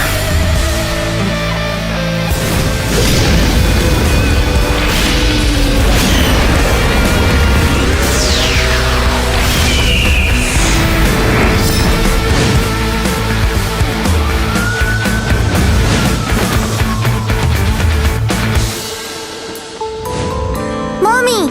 Mommy! Is the lady with the glowing lollipop coming tonight? You mean that brave young lady? She only appears in the darkest places. Really? She's not scared of the dark? That's right. So we should all be brave, just like her. As long as you believe in her light, she'll be there to protect everyone.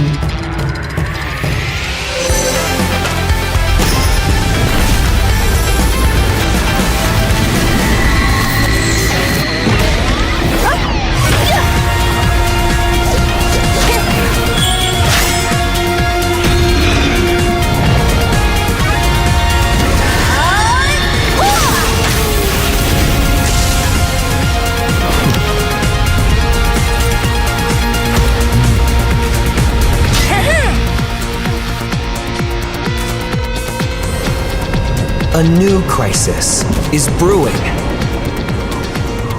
Once more, the masked guardians must unite.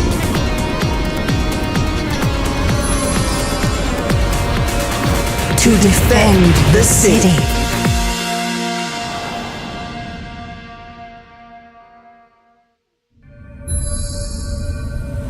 And she will return.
Man, I'm drained.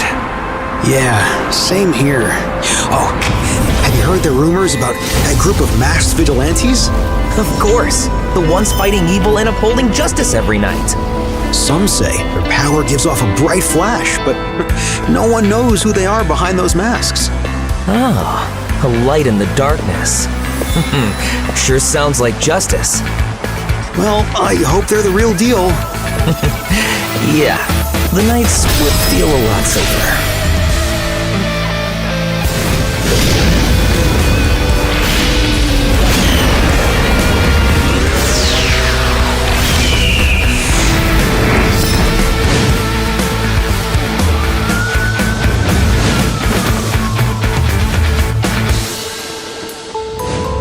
Mommy! Mommy! Is the lady with the glowing lollipop coming tonight? You mean that brave young lady? She only appears in the darkest places. Really? She's not scared of the dark? That's right. So we should all be brave, just like her.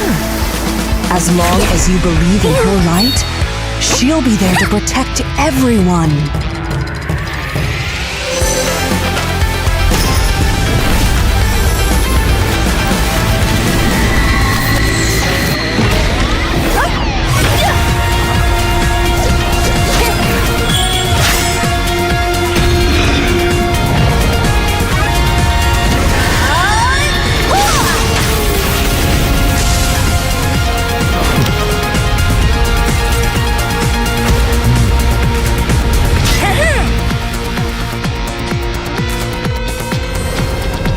A new crisis is brewing.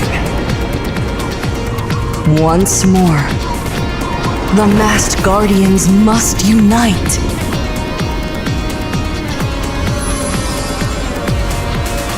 To defend the city.